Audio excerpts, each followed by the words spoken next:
সাহাবায়ে কেরাম আল্লাহ যখন জিহাদের জন্য জান এবং মাল আল্লাহর রাস্তায় দেওয়ার জন্য যখন আল্লাহ রাব্বুল আলামিন আয়াত নাজিল করে দিলেন, সাহাবায়ে কেরাম হয়ে গেল দুই ভাগ। আল্লাহ রাব্বুল আলামিন পরবর্তীতে আয়াত নাজিল করে বললেন, লিমা তাকুলুনা মা লা তাফআলুন। আল্লাহু আকবার। কেন তোমরা যেটা করতে পারবা না সেটা তোমরা কেন বলবা? কাবুরা মাকতান ইনদাল্লাহি আন তাকুলু মা লা তাফআলুন। তোমরা যেটা করছো এটা বড় ধরনের অন্যায় এবং অপরাধ। এটা করা যাবে? তার মানে মুসলমান মুখ দিয়ে যেটা বলে, লিমা তাকুলুনা মা লা তাফআলুন, যেটা তুমি করতে পারবা না সেটা তুমি কেন বলবা? কত লোক দেখলাম বলল এবার একটা সিল দেন, মদিনার সনদে দেশ চালাবো, কোরআন দিয়ে দেশ চালাবো। বলছে কি বলে নাই? এ কথা বলেন, বলছে কি বলে নাই?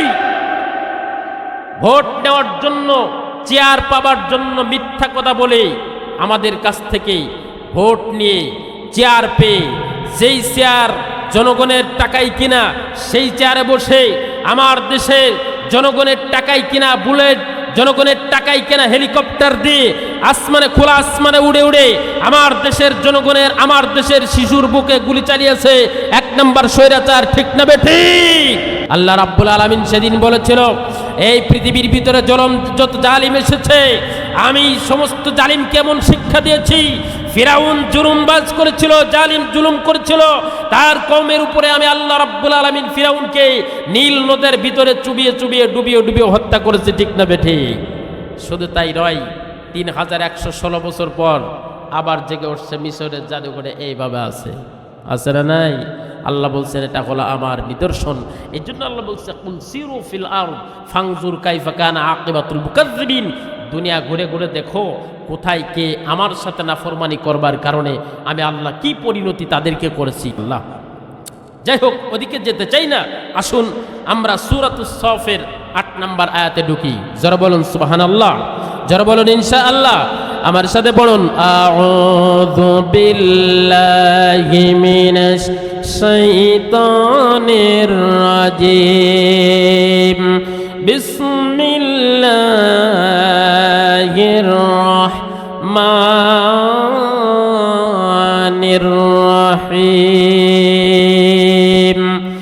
ইউরিদুনা লিয়ুতফিউ নূরাল্লাহি বিআফওয়াহিহিম ওয়াল্লাহু মুতিম্মু নূরিহি ওয়ালাউ কারিহাল কাফিরুন। যারা বলুন আল্লাহু আকবার। সরল অনুবাদ, আল্লাহ বলছেন, ইউরিদুনা লিয়ুতফিউ নূরাল্লাহ বিআফওয়াহিহিম। কাফের আর মুশরিকরা চাই তাদের মুখের ফুৎকার দিয়ে আমি আল্লাহর নূরকে নিভিয়ে দিতে। নূর মানে হলো কোরআন, নূর মানে হলো দ্বীন, নূর মানে হলো ইসলাম ধর্ম। সুবহানাল্লাহ। আল্লাহ রাব্বুল আলামিন বলেন, কাফের আর মুশরিকরা চাই তাদের মুখের ফুৎকার দিয়ে আল্লাহর কোরআনের, আল্লাহর দ্বীনকে নিভিয়ে দিতে। অথচ আল্লাহ তাআলা বলছেন, আল্লাহু মুতিম্মু নূরিহি ওয়ালাউ কারিহাল কাফিরুন। আমি আমার দ্বীনকে পূর্ণাঙ্গ করেছি, নিয়ামতে ভরপুর করে দিয়েছি। আমি আল্লাহ রাব্বুল আলামিন শক্ত করে এটা প্রতিষ্ঠিত করেছি, যদিও এটা ওয়ালাউ কারিহাল কাফিরুন, কাফেরদের কাছে খুবই অপছন্দকর। ঠিক না বেঠিক? কাফেরদের কাছে কি ইসলামের কোনো নীতি নিয়ম নীতি এটা কি পছন্দের?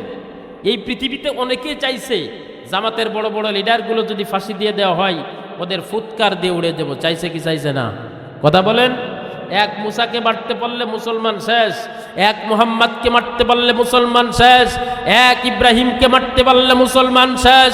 আল্লাহ বললেন, না না, পৃথিবীর কোন জালিম আমার দ্বীনকে শেষ করতে পারবে না, আমার হাবিবদেরকে শেষ করতে পারবে না, আমার রসুলদেরকে শেষ করতে পারবে না। কারণ ইসলাম হলো এই 7 জমিনের নিচেই ইসলামের শিখড়, আর ইসলামের যে গাছের ডোগা 7 আসমান ভেদ করে আরশ আজিমে ফুলে ফুলে প্রস্ফুটিত হয়ে আল্লাহ রাব্বুল আলামিনের আরশ আজিম স্পর্শ করেছে। জোরে বলুন সুবহানাল্লাহ। সূরাতুস সফ থেকে যে আয়াতগুলি তিলাওয়াত করেছি, সরল অনুবাদগুলো আগে শুনে নেই। সরল অনুবাদ শোনার পূর্বেই প্রত্যেকটা আয়াত, প্রত্যেকটা সূরার এক একটা শানে নুজুল আছে না, প্রেক্ষাপট আছে না? প্রেক্ষাপট আছে। কারণ আল্লাহ রাব্বুল আলামিন যদি চাইতেন 5 মিনিটে নবীজির সিনার ভিতরে টোটাল কোরআন শরীফটা আল্লাহ রাব্বুল আলামিন লটকাই দিতে পারতেন, সেভ করে দিতে পারতেন। পারতেন কিনা? পারতেন কিনা? পাশের বাজারের নাম কি? রামনগর বাজার। যদি কম্পিউটারের দোকানে যান, বাবাজি আমার যে একটা অ্যান্ড্রয়েড সেট আছে, তুমি হলো ওয়াজ লোড দিয়ে দিবা। উনি ওয়াজ লোড দিয়ে দিবে 10 মিনিটে। কয় মিনিটে? শুনতে সময় লাগবে 500 ঘন্টা, তাও শেষ হবে না। বলবে ভালো ভালো হুজুরির ওয়াজ দিছি, আরও কত কিছু দিছি। এক একটা ওয়াজ 1.5 ঘন্টা 2 ঘন্টা। লোড দিল কয় মিনিটে? 10 মিনিটে। শুনতে সময় লাগছে কয় ঘন্টা? 500 ঘন্টা, তাও শেষ হবে না। 32 জিবি একটা মেমোরি যদি কমপ্লিট করে দেয়, ফুল করে দেয়, শত শত ঘন্টা চলে যাবে, শেষ হবে না। আল্লাহর কোরআনুল কারীম অনলি 10 থেকে 12 ঘন্টার মধ্যে একজন হাফেজে কোরআন টোটাল কোরআন খতম করে ফেলতে পারে। পারে কি পারে না? একজন হাফেজের দ্বারা 20 মিনিটে এক পারা পড়া খুবই স্বাভাবিক ব্যাপার। 20 মিনিটে যদি কোনো হাফেজ এক পারা পড়ে, ঘন্টায় 3 পারা, 10 ঘন্টায় 30 পারা। তাহলে 500 ঘন্টার কোনো বিষয় যদি রামনগর বাজারের কম্পিউটারম্যান যদি 10 মিনিটে লোড করে দিতে পারে, অনলি 10 ঘন্টার একটা কোরআনুল কারীম আল্লাহ কি 10 সেকেন্ডে নবীজির সিনার ভিতরে লোড করে দিতে পারতেন কি পারতেন না? আমার ভাইয়েরা, আল্লাহ পাক রব্বুল আলামিন কোরআনুল কারীমে 114টি সূরা, অনলি 6666 খানা আয়াতে কারিমা, মতান্তরে 6236টি আয়াতে কারিমা। আল্লাহ পাক রব্বুল আলামিন যদি চাইতেন আমার নবীজির কুদরতি সিনার ভিতরে আমি আল্লাহ রাব্বুল আলামিন মাত্র 10 সেকেন্ডের ভিতরে বা 1 সেকেন্ডের ভিতরে টোটাল কোরআনুল কারীমটা আমার নবীর সিনার ভিতরে, মেধার ভিতরে আমি আল্লাহ লোড করে দিব। আল্লাহর দ্বারা কি অসম্ভব ছিল? এবার শুন, মেমোরিটা 500 ঘন্টায় যদি লোড হতে পারে, সমস্ত 500 ঘন্টার টোটাল ওয়াজগুলি, টোটাল জিনিসগুলি, ইসলামিক গানগুলি মার্কিং করে নিয়ে একটা চাপ দিবেন, অল ডিলেট হয়ে যাবে। ঠিক না বে ঠিক? ডিলেট করবেন, 10 সেকেন্ডও সময় লাগবে না, কয়েক সেকেন্ডের ভিতরে টোটাল ওয়াজটা আবার ডিলেট করা সম্ভব। এটা যদি সম্ভব পৃথিবীর মানুষের দ্বারা হয়ে যায়, আল্লাহ রাব্বুল আলামিন তামাম পৃথিবীর মালিক, জাল্লা আমাকে সৃষ্টি করেছেন, আপনাকে সৃষ্টি করেছেন, টোটাল কোরআনুল কারীমটা লৌহে মাহফুজ থেকে একটা খণ্ড এনে বিশ্বনবীর সিনার ভিতরে মুহূর্তের ভিতরে দিয়ে দিতে পারতেন কি পারতেন না? আল্লাহ বললেন না, 40 বছর থেকে শুরু করে 63 বছর পর্যন্ত আমার নবীর সুদীর্ঘ 23 বছর যাবৎ ছোট্ট কোরআনুল কারীম আমার বন্ধুর উপরে নাজিল করলাম। কারণটা হলো কাফের আর মুশরিকরা আমার বন্ধুকে বিভিন্নভাবে উদ্ভট প্রশ্ন করবে, প্রশ্নের জবাব দেওয়ার জন্য আল্লাহ রাব্বুল আলামিন বিভিন্ন প্রেক্ষাপটে নাজিল করেছেন। সুবহানাল্লাহ। কাফেররা এসে বলতেছেন, মুহাম্মদ রূহ সম্পর্কে তুমি তো নবী হয়েছো, বলো তো রূহ জিনিসটা কি? ইয়াসআলুনাকা আনির রূহ। রূহ সম্পর্কে কাফেররা যখন প্রশ্ন করলো, আল্লাহর নবী আর সাজিমের দিকে ফেলফেল করে তাকিয়ে থাকলেন। কারণ আল্লাহর নবী আল্লাহর অর্ডার ছাড়া একটা কথা, ওমা ইয়ানতিকু আনিল হাওয়া ইন হুয়া ইল্লা ওয়াহয়ু ইউহা, ওহী ছাড়া বিশ্বনবী জীবনে কোনোদিন আন্দাজে একটা কথা বলেন নাই। ঠিক না বে ঠিক? আল্লাহর নবী আর সাজিমের দিকে তাকিয়ে থাকলেন। হঠাৎ করে জিবরাইল আলাইহিস সালাতু ওয়াস সালাম এসে বললেন, নবীকে কাফেররা আপনাকে রূহ সম্পর্কে প্রশ্ন করেছেন। আল্লাহ রাব্বুল আলামিন আপনার উপরে কোরআন নাজিল করার মাধ্যমে রূহুর সঠিক বর্ণনা আপনাকে শিক্ষা দিয়েছেন। সুবহানাল্লাহ। নবী আপনি বলে দেন, that is the order of আল্লাহ।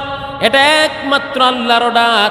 ইয়াসআলুনাকা আনির রূহ কুলির রূহু মিন আমরি রাব্বি। এটা হলো আপনার রবের অর্ডার। রব যখন অর্ডার করবে তখন মানুষ মৃত হয়ে যাবে। রব যখন মানুষকে অর্ডার করবে, রূহকে অর্ডার করবে, মানুষ তখন জিন্দা হয়ে যাবে। সুবহানাল্লাহ। প্রশ্ন করছে 1969 সালের 21শে জুলাই এই পৃথিবীর মানুষ নভোযানে করে অ্যাপোলো 11 নামক নভোযানে চড়ে তিনজন বিজ্ঞানী Neil Armstrong, Michael Collins, Edwin Aldrin, তিনজন বিজ্ঞানী দুনিয়ার থেকে চাঁদের দেশে ভ্রমণ করেছিল। তিনজন বিজ্ঞানী ছিল খ্রিস্টান। কি ছিল জোরে বলুন। আপনারা কি মন খারাপ করতেছেন? আপনাদের মনোযোগ কি আমার দিকে আছে? আছে তো? তিনজন বিজ্ঞানী চাঁদের দেশে ভ্রমণ করলেন। কিছু কিছু কিতাবে আসছে, দুররাতুন নাসিহিন কিতাবে আসছে 3 দিন 3 রাত ভ্রমণ করার পরে অ্যাপোলো 11 নামক নভোযানটি মহাকাশে পৌঁছে যায়। পৌঁছে যাওয়ার পরে বিজ্ঞানী নীল আর্মস্ট্রং একটা জিনিস দেখতে পাই। ও এডউইন অলড্রিন, ও মাইকেল কলিন্স, তোমরা কি দেখতে পেয়েছো?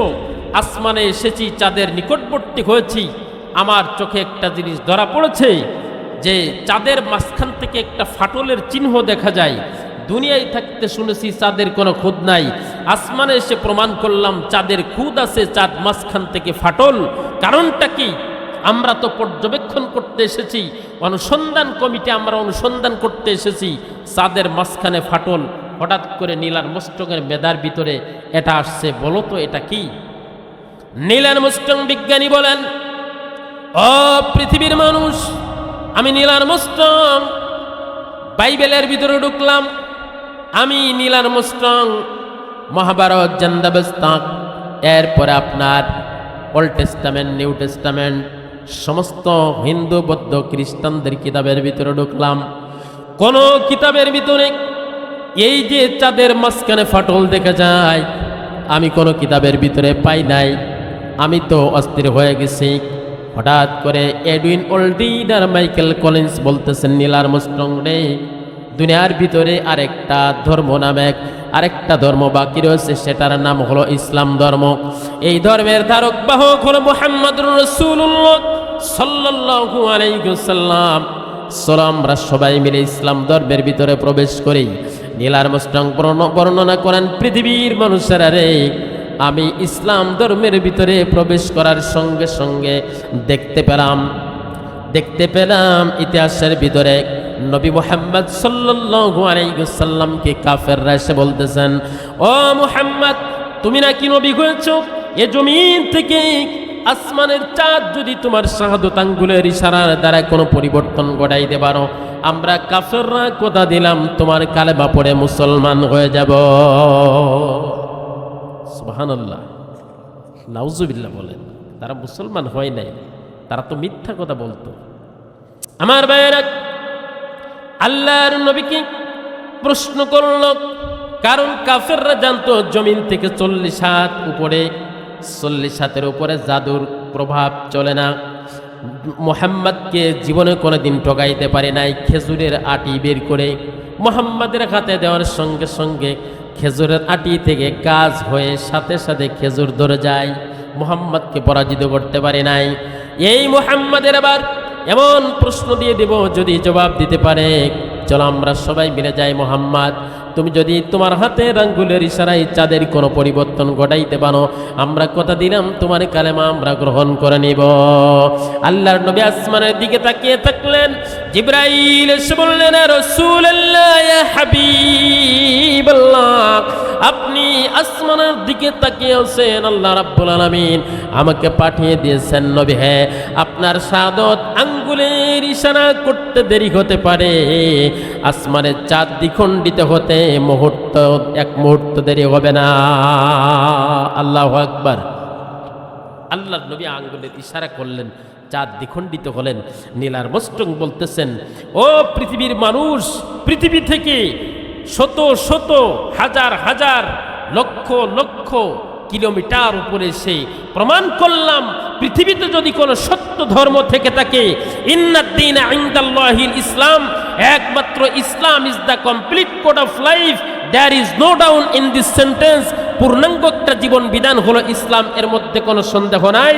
ও পৃথিবীর হিন্দু, বৌদ্ধ, খ্রিস্টান, নাস্তিকের বেঈমানেরা, তোমরা জেনে রাখো, আমি নীল আর্মস্ট্রং প্রমাণ করলাম আজ থেকে ১৫০০ বছর পূর্বে মানবতার মহান দূত বিশ্বনবী সাল্লাল্লাহু আলাইহি ওয়াসাল্লাম মক্কা নগরী থেকে আসমানের চাঁদকে শাহাদত আঙ্গুল দ্বারা ইশারা করেছিল। সেই চাঁদের ফাটল অদ্যাবধি পর্যন্ত রয়েছে। কিয়ামত পর্যন্ত নবীজির হাতের আঙ্গুলের ইশারার এই চিহ্ন কিয়ামত পর্যন্ত থাকবে। জোরে বলুন ঠিক না বেঠি? নীল আর্মস্ট্রং বললেন, পৃথিবীর মানুষ, আসমানে এসেও প্রমাণ করলাম মুহাম্মদ সাল্লাল্লাহু আলাইহি ওয়াসাল্লাম একজন সত্য নবী, এর ভিতরে কোনো ভুল নাই। জোরে বলুন সুবহানাল্লাহ। এইভাবে উঠবাট প্রশ্ন করত। আল্লাহ বললেন, আমি যদি কোরআন 10 মিনিটে নাজিল করি তাহলে তো শানে নজুল তৈরি হবে না। আমার নবীর শানে সুদীর্ঘ 63 বছর 23 বছর যাবৎ যুগে যুগে পর্যায়ক্রমে আস্তে আস্তে আস্তে আস্তে করে টোটাল কোরআন কমপ্লিট করলেন। বিশ্বনবী এন্তেকালের 80 দিন পূর্বে বিদায় হজের একটা ভাষণ দিয়েছিলেন লক্ষাধিক সাহাবায়ে কেরামদের সম্মুখে। সেই ভাষণের বিদায় হজ এন্তেকালের 80 দিন পূর্বে ওই ভাষণ দিয়েছিলেন। সেই ভাষণের বিদায় হজের ভাষণে আরাফার ময়দান থেকে কিছু কিছু মুফাসসিরিনে কেরাম বলেছেন সোয়ারি অবস্থায়, কেউ বলছেন ভাষণ দেওয়ার আগ মুহূর্তে কোরআনুল কারীমের সর্বশেষ আয়াত নাজিল হয়, আল ইয়াউমা আকমালতু লাকুম দীনাকুম ওয়া আতমামতু আলাইকুম নি'মাতি ওয়া রাদিতু লাকুমুল ইসলাম দীনা। চিৎকার মেরে বলুন সুবহানাল্লাহ। আমরা চিন্তা করি কোরআনের শেষ সূরার নাম হলো সূরাতুন নাস। নাস না? কিছু কিছু বাউল বলে আল্লাহ খালি নাস্তিক হইছে। কুল আউযু বিরাব্বিন নাস, মালিকিন নাস, ইলাহিন নাস। আল্লাহ শুধু নাকি নাচতে বলছে। জোরে বলুন নাউযুবিল্লাহ। কোরআনুল কারীমের শেষ আয়াত, শেষ সূরা কিন্তু নাস নয়। শেষ আয়াত হলো আল ইয়াউমা আকমালতু লাকুম দীনাকুম। আজকের এই দিনে আপনার উপরে যে দিন এবং ধর্ম আমি দিয়েছি এটাকে পূর্ণ করে দিলাম। ওয়া আতমামতু আলাইকুম নি'মাতি, নিয়ামতে পরিপূর্ণ করে দিলাম। ওয়া রাদিতু লাকুমুল ইসলাম দীনা, এবং আপনার এই ইসলাম ধর্মের উপর আমি আল্লাহ রাজি এবং খুশি হয়ে গেলাম। সুবহানাল্লাহ। সেই কোরআনুল কারীমের একটা অক্ষর, একটা হরফ অদ্যাবধি পর্যন্ত কি পরিবর্তন আর পরিবর্তন হয়েছে? যারা বলুন কি হয়েছে? আমার বন্ধুগণ, পৃথিবীর থেকে শত শত কিতাব বিলুপ্ত হয়ে গেছে। ওল্ড টেস্টামেন্ট আর নিউ টেস্টামেন্ট মানে কি? আগে ছিল পুরাতন বাইবেল, এখন হয়েছে নতুন বাইবেল।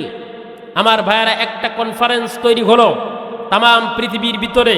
কাফের মুশরিকরা চ্যালেঞ্জ ছুড়ে দিল। একজন শিল্পী, একজন নেস্টিক মার্কা শিল্পী, তিনি একটা বই লিখছিলেন, আই লাভ ইউ নামে একটা বই লিখছিলেন। একজন খ্রিস্টান, একজন কবি, তিনি একটা বই লিখে তিনি চ্যালেঞ্জ করেছিলেন, ও পৃথিবীর মুসলমানের বড় বড় উস্তাদরা, মুফাসসিরিনে কারামরা, আমি চ্যালেঞ্জ করলাম, আমি যে কিতাব লিখেছি কিতাবটির নাম হলো আই লাভ ইউ। এই কিতাবটি পৃথিবীতে যত কপি বিক্রি হয়েছে এমন কোনো কিতাব নাই যে এত কপি বিক্রি হয়েছে। জোরে কর নাউযুবিল্লাহ। আসো চ্যালেঞ্জ করো, আমার এই কিতাব থেকে আমার এই কিতাব থেকে আকর্ষিত কিতাব পৃথিবীতে আর দ্বিতীয়টি নাই, এটা আমি চ্যালেঞ্জ করলাম। আসো ধর্মগ্রন্থ সহ যদি কেউ আসো আমার সাথে চ্যালেঞ্জে বসো। সমস্ত হিন্দু, বৌদ্ধ, খ্রিস্টান সবাই চ্যালেঞ্জে আসলো। মুসলমানদের পক্ষে তৎকালীন কাবা শরীফের ইমাম পক্ষে চ্যালেঞ্জ গ্রহণ করলেন, এবং সমস্ত ধর্মগ্রন্থের পক্ষ থেকে, ধর্মের পক্ষ থেকে 10 জন করে কি নেওয়া হলো? মুসল্লি নেওয়া হলো। ওই ধর্মের একজন পণ্ডিত এবং 10 জন সহচর নেওয়া হলো, সাথী নেওয়া হলো। এবার শুরু হয়ে গেল কিতাবের প্রমাণ করা। বলা হচ্ছে, দাঁড়াও, আই লাভ ইউ কিতাবের যারা সমর্থক আছো তারা একজন দাঁড়াও। 10 জনের ভিতর থেকে একজন দাঁড়িয়েছে, দাঁড়িয়ে বলছে, বিচারক বলছে, আপনার আই লাভ ইউ কিতাব আপনি কতবার খতম করেছেন? উনি বললেন, অনলি 1 বার, অনলি 1। আমি একমাত্র একবার এই কিতাবটা খতম করেছি। বিচারক বললেন, আপনার আর কতবার এই কিতাবটা খতম করার ইচ্ছা পোষণ রয়েছে, ইচ্ছা পোষণ করেছেন, কতবার এটা পড়বেন, রিভাইজ করবেন? উনি বললেন, বিচারক জেনে রাখেন, জীবনে যদি বেঁচে থাকি আই লাভ ইউ কিতাব আর আমি আর জীবনে পড়ব না। কারণ হলো একবার পড়তে গিয়েই আমার বিছনা অপবিত্র হয়েছে কমপক্ষে 10 বার। যেরকম নাউজুবিল্লাহ, আমি আর জীবনে পড়ব না। বিচারক এবার বললেন, হিন্দুদের মধ্য থেকে, সনাতন ধর্মের মধ্য থেকে একজন পণ্ডিত দাঁড়ালো। তিনি তার গ্রাহকদের মধ্য থেকে, অনুসারীদের মধ্য থেকে একজনকে দাঁড় করালেন। তিনি বললেন, দাঁড়াও, তোমাদের যে কিতাব আছে, তোমাদের যে গীতা রয়েছে, গীতা থেকে গীতার প্রমাণ করো। এই গীতা তুমি কতবার খতম করেছো আর আগামীতে কতবার খতম করার ইচ্ছা রয়েছে? কতগুলি গীতার শ্লোক তোমার মুখস্থ, তুমি প্রমাণ করো। আর এই কিতাব সম্পর্কে তুমি কি কমেন্ট করবে তুমি বলো। হিন্দুদের মধ্য থেকে একজন দাঁড়িয়ে বললেন, ও আমাদের বিচারক, অনারেবল জাস্টিস, আজকের এই দিনে আমি প্রমাণ করছি আমাদের কিতাবের ভিতরে যথেষ্ট পরিমাণ ভুল এবং সন্দেহ রয়েছে। আমি যতটুকু অর্জন করেছি, অনেকবার কিতাবটা পড়েছি, কিন্তু এই কিতাব পড়ে আমি আত্মতৃপ্তি অর্জন করতে পারি না। বিস্তারিত ব্যাখ্যা আমি যাব না। কেন হিন্দুদের কিতাবটা, সনাতন ধর্মের কিতাবটা তাদের পছন্দ হয় নাই, বিস্তারিত আমি যাব না। দুর্বল হয়ে গেল পয়েন্টে। এরপরে বাইবেল আলাদের ডাক দেওয়া হলো, ও বাইবেলের অনুসারীরা, তোমরা একটু দাঁড়াও। খ্রিস্টানেরা, তোমরা তোমাদের কিতাব সম্পর্কে কি মন্তব্য করবে? একজন দাঁড়িয়ে বললেন, উনি বললেন, প্রশ্ন করলেন, তোমার কিতাবে কি কোনো ভুল আছে? বললেন, স্যার, ভুল যদি নাই থাকবে তাহলে ওল্ড টেস্টামেন্ট আর নিউ টেস্টামেন্ট কেন হলো? কিতাব তো কিতাবই থাকবে। আগেরটা পুরাতনটা ছিল নতুন বাইবেল, আর পুরাতন বাইবেল কেন হলো? ধর্মগ্রন্থ নতুন হতে পারে না, ধর্মগ্রন্থ কোনোদিন পুরানো হতে পারে না, ঠিক না বেটি? এই বাইবেলের কতগুলি শ্লোক বা পারা বা পৃষ্ঠা আপনার মুখস্থ আছে? বলছেন একটা পৃষ্ঠা মুখস্থ নাই। সর্বশেষ মুসলমানদের মধ্য থেকে একজন হাফেজে কোরআন দাঁড়িয়ে গেলেন। বিচারক বললেন, মুসলমানদের মধ্য থেকে একজন অনুসারী দাঁড়িয়ে যান। একজন হাফেজে কোরআন দাঁড়িয়ে গেলেন। প্রশ্ন করা হলো, আপনার কিতাব সম্পর্কে আপনি মন্তব্য করেন। হাফেজে কোরআন বললেন, কি মন্তব্য শুনতে চান? বিচারক বললেন, আপনার কিতাবের ভিতরে কি কোনো ভুল এবং সন্দেহ আছে? সাথে সাথে হাফেজে কোরআন আল্লাহর কোরআনের সূরাতুল বাকারার সেই দ্বিতীয় আয়াতটি তিলাওয়াত করে শুনিয়ে দিলেন। আল্লাহ বলছেন, যালিকাল কিতাবু লা রাইবা ফীহি হুদাল লিল মুত্তাকিন। চিৎকার মেরে বলেন আল্লাহু আকবার। No wrong about it, no doubt about it, no false about it, even no confusion about it. জোরে বলুন সুবহানাল্লাহ। কোনো মিথ্যা নাই, কোনো সন্দেহ নাই, এমনকি সন্দেহের অবকাশ পর্যন্ত আমার কিতাবে নাই। আল্লাহু আকবার। এবার বললেন, কিতাবে যেহেতু সন্দেহ নাই, এই কিতাব তুমি জীবনে কতবার খতম করেছো? উনি বললেন, অনারেবল জাস্টিস, আজকের এই দিনে আমি প্রমাণ করতে চাই, হিন্দুর ভাইয়েরা আছে, বৌদ্ধ ভাইয়েরা আছে, খ্রিস্টানেরা আছে, এদের মধ্যে আমি প্রমাণ করতে চাই, আমার এই কিতাবে আমার বয়স যখন 10 বছর, তখন আমি হেফজ করেছি, মুখস্থ করেছি। 10 বছর বয়সে যখন কোরআন মুখস্থ করেছি, এক একটা আয়াত মুখস্থ করার জন্য শতবার আমাকে পড়া লেগেছে। শুধু তাই নয়, রমজান মুবারক যখন এসেছে, রমজান মাসে খতমে তারাবি পড়িয়েছি। খতম তারাবি পড়ানোর পূর্বে রিভাইজ করা লাগে, তেলাওয়াত করা লাগে। কতবার তেলাওয়াত করেছি তার কোনো হিসাব নেই। এক পৃষ্ঠা 10 বার 20 বার করে তেলাওয়াত করেছি। শুধু তাই নয়, আমি 10 বছর বয়সে হাফেজ হয়েছি, আমার বয়স 50। তাহলে এত বছর যাবৎ প্রত্যেক রমজান মাসে ইচ্ছাকৃত 2টা খতম দিই। রমজান মাসে তারাবি নামাজের ভিতরে একটা খতম দিই। খতম দেওয়ার পূর্বে আবার রিভাইজ দিই। আপনি যদি আমার কোরআন খতমের হিসাব নিতে চান, আমার দ্বারা আমার কোরআনের কত পারা কত খতম আমি পড়েছি হিসাব দেওয়া সম্ভব নয়। আল্লাহু আকবার। এবার প্রশ্ন করা হলো, হাফেজে কোরআন, আপনার এই কিতাব জীবনে আর কতবার পড়ার আপনার ইচ্ছা রয়েছে?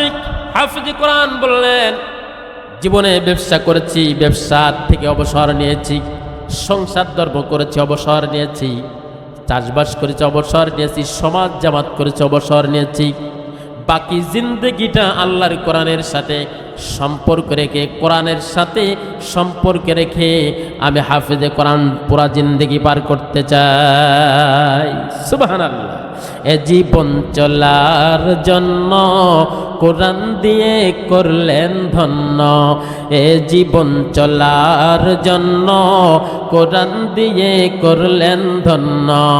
নবীর হাদিস ভুলতে পারি না রে জীবনের মালিক, তোমায় ছাড়া জীবন চলে না। ঠিক না বে ঠিক? আমার ভাইরা, হাফেজে কোরআন কি বলা হলো?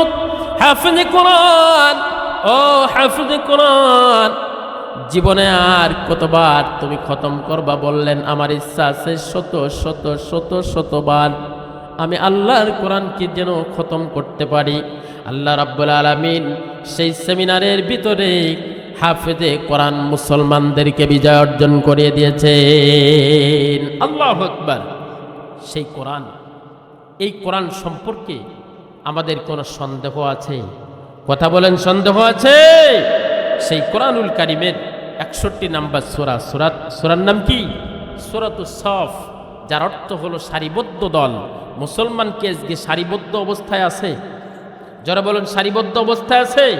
মুসলমানদের সারিবদ্ধ অবস্থায় নেই। কেউ করে চরমোনাই, কেউ করে ফুরফুরা, কেউ করে দেওয়ানবাগি, কেউ করে সুরেশ্বরী, কেউ করে চন্দ্রপুরী, কেউ করে আওয়ামী লীগ, কেউ করে জাতীয় পার্টি, কেউ জামাত, কেউ জাসদ, কেউ বাসদ, কেউ কমিউনিস্ট, কেউ কংগ্রেস। আছে না নাই? হ্যাঁ, বিভিন্নভাবে আমরা বিভক্ত হয়ে গেছি। কেউ উষা টুপি, কেউ নিচে টুপি, কেউ পাকিস্তানি, কেউ 5 কলি, কেউ 10 কলি, কেউ গোল টুপি। আছে না? কেউ ফাড়া জামা, কেউ জুব্বা, কেউ কলার, কেউ কলার ছাড়া। আছে না নাই? কেউ আমিন জোরে বলে, কেউ আসতে বলে, কেউ তারাবে 8 টাকাত পড়ে, কেউ 20 টাকাত পড়ে। ভাগ করতে করতে করতে করতে ভাগ করার আর জায়গা নাই। ঠিক না বে ঠিক? অথচ আল্লাহ রাব্বুল আলামিন বলছেন ওয়া আতাসিমু বিহাবলিল্লাহ। আল্লাহ পাক রব্বুল আলামিন তোমাদেরকে একটা রশি দিয়েছেন, আল্লাহর রশিকে তোমরা শক্ত করে ধরো। সুবহানাল্লাহ। আমার ভাইয়েরা, এই কিতাবের এই সূরাতুল সফ যখন নাজিল হয়, এর একটা শানে নজুল আর প্রেক্ষাপট আছে না নাই? আমি এখনো মূল আলোচনার ভিতরে প্রবেশ করতে পারি নাই। সূরাতুস সফের একটা শানে নজুল এবং প্রেক্ষাপট আছে। আল্লাহ পাক রব্বুল আলামিন আল্লাহর হাবিব সাল্লাল্লাহু আলাইহি ওয়াসাল্লামের কিছু সাহাবায়ে কেরাম বলা বলি শুরু করলো। কি বলা বলি শুরু করলো?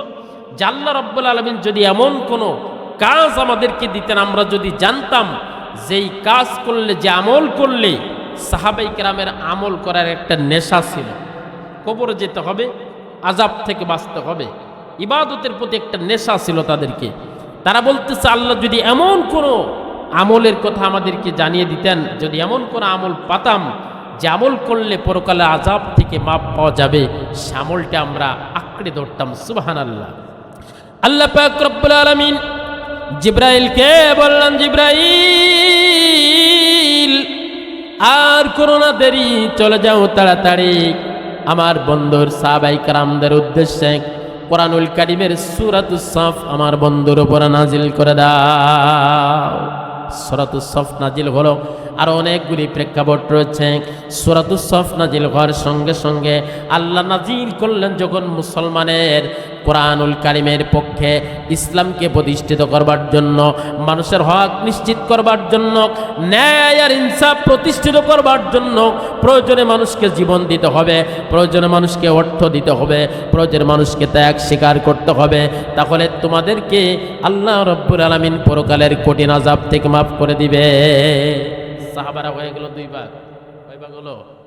কথা কয় না। বাংলাদেশের মানুষ জামাত ইসলাম কয় যুদ্ধ করে ইসলাম প্রতিষ্ঠিত করব, সরমুরা আলারা কয়, অন্য অন্য আলারা কয় তসবি পড়েই ইসলাম প্রতিষ্ঠিত করব। আছে না নাই? তাবলিগ আলারা কয় সব বাদ, গাট্টি বুসকানি স্ত্রী পুত্র থুয়ে সব কিছু রেখে চলো আমরা তাবলিগে যাই, এটাই হলো 1 নাম্বার কাজ। আছে না নাই? সুরেশ্বরে যাবেন, চন্দ্রপাড়া যাবেন, সব জায়গায় বিভিন্ন জায়গায় যাবেন, পীররা দরবার খুলে নিয়ে বসে আছেন, ওটাও ভালো, কিন্তু ওই দরবার আলারা বলে এর বাইরে কোনো পথ নাই, যে যেটা করে সেটার বাইরে কোনো পথ নাই। এই ধারণাটা কি ভালো? ভালো? আমার বাইরে সাহাবায়ে কেরাম আল্লাহ যখন জিহাদের জন্য জান এবং মাল আল্লাহর রাস্তায় দেওয়ার জন্য যখন আল্লাহ রাব্বুল আলামিন আয়াত নাজিল করে দিলেন, সাহাবায়ে কেরাম হয়ে গেল দুই ভাগ। আল্লাহ রাব্বুল আলামিন পরবর্তীতে আয়াত নাজিল করে বললেন, লিমা তাকুলুনা মা লা তাফআলুন। আল্লাহু আকবার। কেন তোমরা যেটা করতে পারবা না সেটা তোমরা কেন বলবা? কাবুরা মাকতান ইনদাল্লাহি আন তাকুলু মা লা তাফআলুন। তোমরা যেটা করছো এটা বড় ধরনের অন্যায় এবং অপরাধ। এটা করা যাবে? তার মানে মুসলমান মুখ দিয়ে যেটা বলে, লিমা তাকুলুনা মা লা তাফআলুন, যেটা তুমি করতে পারবা না সেটা তুমি কেন বলবা? কত লোক দেখলাম বলল এবার একটা সিল দিয়ে মদিনার সনদে দেশ চালাবো, কোরআন দিয়ে দেশ চালাবো। বলছে কি বলে নাই? এ কথা বলেন, বলছে কি বলে নাই? ভোট নেওয়ার জন্য, চেয়ার পাবার জন্য মিথ্যা কথা বলে আমাদের কাছ থেকে ভোট নিয়ে চেয়ার পেয়ে, যেই চেয়ার জনগণের টাকায় কিনা, সেই চেয়ারে বসে আমার দেশের জনগণের টাকায় কিনা বুলেট, জনগণের টাকায় কেনা হেলিকপ্টার দিয়ে আসমানে, খোলা আসমানে উড়ে উড়ে আমার দেশের জনগণের, আমার দেশের শিশুর বুকে গুলি চালিয়েছে এক নম্বর স্বৈরাচার। ঠিক না বেঠিক? আল্লাহ রাব্বুল আলামিন সেদিন বলেছিল, এই পৃথিবীর ভিতরে যত জালিম এসেছে আমি সমস্ত জালিম কেমন শিক্ষা দিয়েছি। ফিরাউন জুলুমবাজ করেছিল, জালিম জুলুম করেছিল, তার কওমের উপরে আমি আল্লাহ রাব্বুল আলামিন ফিরাউনকে নীল নদের ভিতরে চুবিয়ে চুবিয়ে ডুবিয়ে ডুবিয়ে হত্যা করেছে। ঠিক না বেঠিক? শুধু তাই নয়, 3116 বছর পর আবার জেগে উঠছে মিশরের জাদুঘরে, এইভাবে আছে না নাই? আল্লাহ বলছেন এটা হলো আমার নিদর্শন। এই জন্য আল্লাহ বলছে, কুল সিরু ফিল আরদ ফানজুর কাইফা কানা আকিবাতুল মুকাজ্জিবিন। দুনিয়া ঘুরে ঘুরে দেখো কোথায় কে আমার সাথে নাফরমানি করবার কারণে আমি আল্লাহ কি পরিণতি তাদেরকে করেছি। আল্লাহ, যাই হোক, ওদিকে যেতে চাই না। আসুন আমরা সূরাতুস সফের 8 নম্বর আয়াতে ঢুকি। যারা বলুন সুবহানাল্লাহ, যারা বলুন ইনশাআল্লাহ। আমার সাথে বলুন, আউযু বিল্লাহি মিনাশ শাইতানির রাজিম। বিসমিল্লাহির রাহমানির রাহিম। ইউরিদুনা লিয়ুতফিউ নূরাল্লাহি বিআফওয়াহিহিম ওয়াল্লাহু মুতিম্মু নূরিহি ওয়ালাউ কারিহাল কাফিরুন। যারা বলুন আল্লাহু আকবার। সরল অনুবাদ, আল্লাহ বলছেন, ইউরিদুনা লিয়ুতফিউ নূরাল্লাহ বিআফওয়াহিহিম। কাফের আর মুশরিকরা চাই তাদের মুখের ফুৎকার দিয়ে আমি আল্লাহর নূরকে নিভিয়ে দিতে। নূর মানে হলো কোরআন, নূর মানে হলো দ্বীন, নূর মানে হলো ইসলাম ধর্ম। সুবহানাল্লাহ। আল্লাহ রাব্বুল আলামিন বলেন, কাফের আর মুশরিকরা চাই তাদের মুখের ফুৎকার দিয়ে আল্লাহর কোরআনের, আল্লাহর দ্বীনকে নিভিয়ে দিতে। অথচ আল্লাহ তাআলা বলছেন, আল্লাহু মুতিম্মু নূরিহি ওয়ালাউ কারিহাল কাফিরুন। আমি আমার দ্বীনকে পূর্ণাঙ্গ করেছি, নিয়ামতে ভরপুর করে দিয়েছি। আমি আল্লাহ রাব্বুল আলামিন শক্ত করে এটা প্রতিষ্ঠিত করেছি, যদিও এটা ওয়ালাউ কারিহাল কাফিরুন, কাফেরদের কাছে খুবই অপছন্দকর। ঠিক না বেঠিক? কাফেরদের কাছে কি ইসলামের কোনো নীতি নীতি নিয়ম নীতি এটা কি পছন্দের? এই পৃথিবীতে অনেকে চাইছে জামাতের বড় বড় লিডারগুলো যদি ফাঁসি দিয়ে দেওয়া হয় ওদের ফুৎকার দিয়ে উড়ে দেব। চাইছে কি চাইছে না? কথা বলেন। এক মুসাকে মারতে পারলে মুসলমান শেষ, এক মুহাম্মদকে মারতে পারলে মুসলমান শেষ, এক ইব্রাহিমকে মারতে পারলে মুসলমান শেষ। আল্লাহ বললেন, না না, পৃথিবীর কোন জালিম আমার দ্বীনকে শেষ করতে পারবে না, আমার হাবিবদেরকে শেষ করতে পারবে না, আমার রসুলদেরকে শেষ করতে পারবে না। কারণ ইসলাম হলো এই 7 জমিনের নিচে ইসলামের শিখর, আর ইসলামের যে গাছের ডোকা 7 আসমান ভেদ করে আরশ আজিমে ফুলে ফুলে প্রস্ফুটিত হয়ে আল্লাহ রাব্বুল আলামিনের আরশ আজিম স্পর্শ করেছে। জোরে বলেন সুবহানাল্লাহ। শিকড় উল্টায় ফেলবা, এটা কি লাউ গাছ যে টান দিলে আর উঠে গেল উপরে চলে আসলো? এটা যিনি প্রতিষ্ঠিত রেখেছেন তিনি কে? যিনি হেফাজত করবেন তিনি কে? কোরআনুল কারীম পৃথিবীর কত মানুষ তো চাইলেও কিছু হাফেজ মারি দিই কোরআন শেষ হয়ে যাবে, চাইছে কি চাইছে না? কিছু মুফাসসির গুনে গুনে 116 জনের তালিকা করছিল না ওরা? ওই 116 জন মারলে লক্ষ লক্ষ তার থেকে ভালো মানের ঝাঁঝালো কারেন্ট মরিচ নিয়ে আসতো তারা ময়দানে, ঠিক না বেটি?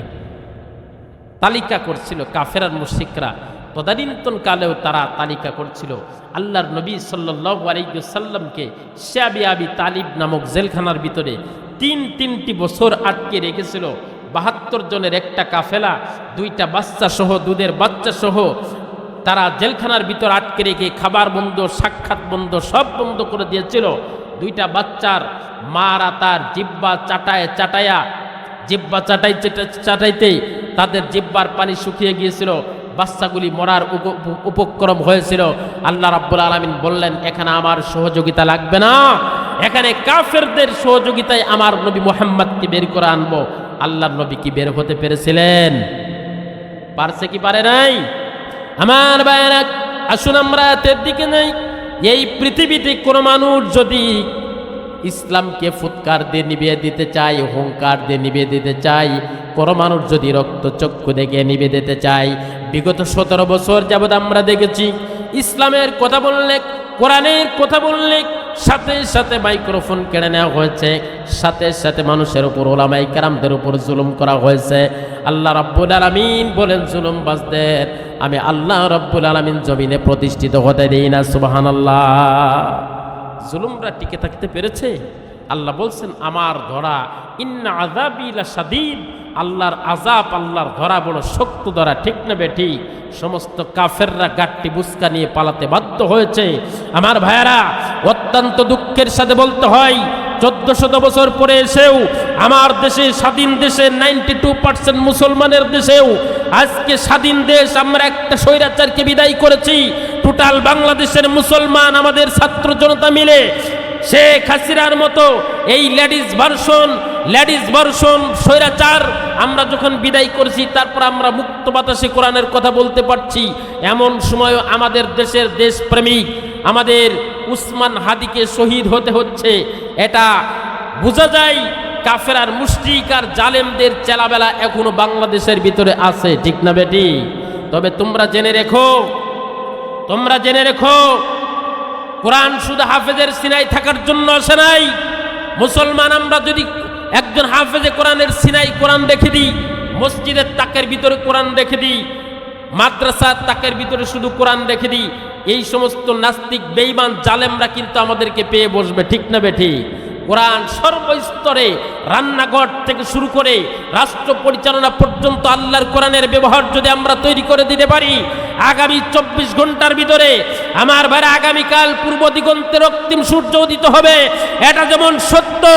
আগামীকাল যদি ইসলামী আইন বাংলাদেশে চালু হয়ে যায়, আল্লাহর কোরআন দিয়ে রাষ্ট্র পরিচালনা শুরু হয়, আগামীকাল 24 ঘন্টার মধ্যে টোটাল বাংলাদেশ তীরের মতো, লাঠির মতো সোজা হতে বাধ্য হবে, ঠিক না বেটি? আজ হোক আর কাল হোক, এদেশে ইসলাম কায়েম হবেই হবে। আল্লাহ বলছেন, ওয়ালাউ কারিহাল কাফিরুন, নবী হে, আপনার দিনটাকে আমি পূর্ণাঙ্গ করেছি, নিয়ামতে ভরপুর করে দিয়েছি, যদিও তাদের কাছে অপছন্দ। কাফেররা যেটা অপছন্দ করে সেটা কি আল্লাহ পছন্দ করে না অপছন্দ করে? আল্লাহ পছন্দ করে না? আল্লাহ বলছে ওরা পছন্দ করলো আর না করলো এটা দেখার বিষয়। আল্লাহ রাব্বুল আলামিন পরে আয়াতে বলছেন, হুয়াল্লাযী আরসালা রাসূলাহু বিল হুদা ওয়া দীনিল হক লিইয়ুযহিরাহু আলাদ-দীনি কুল্লিহি ওয়ালাউ কারিহাল মুশরিকুন। যারা বলুন আল্লাহু আকবার। হুজুর, পিতামাতার খেদমত যেটা বলতে সেটা বাদ দিয়ে দেবো, এই আয়াত বাদ দিয়ে দেবো? হ্যাঁ, এই ওয়াজ মনে হয় আপনাদের ভালো লাগতেছে না? জি, যে হুজুর বললো যে পিতামাতার খেদমত,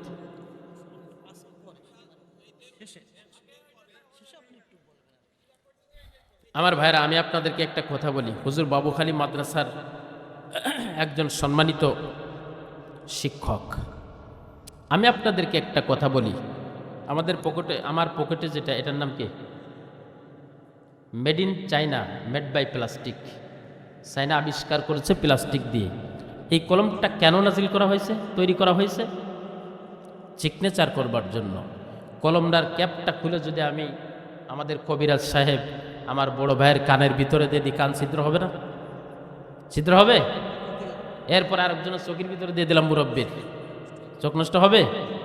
কলম তখন আফসোস করে বলবে, আরে আমাকে তো এই জন্য সৃষ্টি করা হয় নাই, আমাকে সৃষ্টি করা হয়েছে সিগনেচার করার জন্য, লেখার জন্য, পড়ার জন্য আমাকে সৃষ্টি করা হয়েছে। আহারে তুই আমার দিয়ে মানুষের চোখের ভিতরে চোখ ফুটা করে দিলি, আমার দিয়ে তুই মানুষের কান ছিদ্র করে দিলি, এই জন্য তো আমাকে তৈরি করা হয় নাই। কোম্পানি কি জন্য তৈরি করেছে এটা তোর বুঝে শুনে তারপরে তোকে এটা ব্যবহার করা উচিত, ঠিক না বেঠি? আল্লাহর কোরআন সমাজে যখন চুরি হয় তখন আল্লাহর কোরআন মসজিদের তাক থেকে চিৎকার দিয়ে বলে, ও সমাজের মাতুব্বারেরা আসো, তোমার সমাজে চুরি হয়েছে, আল্লাহ রাব্বুল আলামিন আমার ভিতরে স্পষ্ট সমাধান দিয়েছে।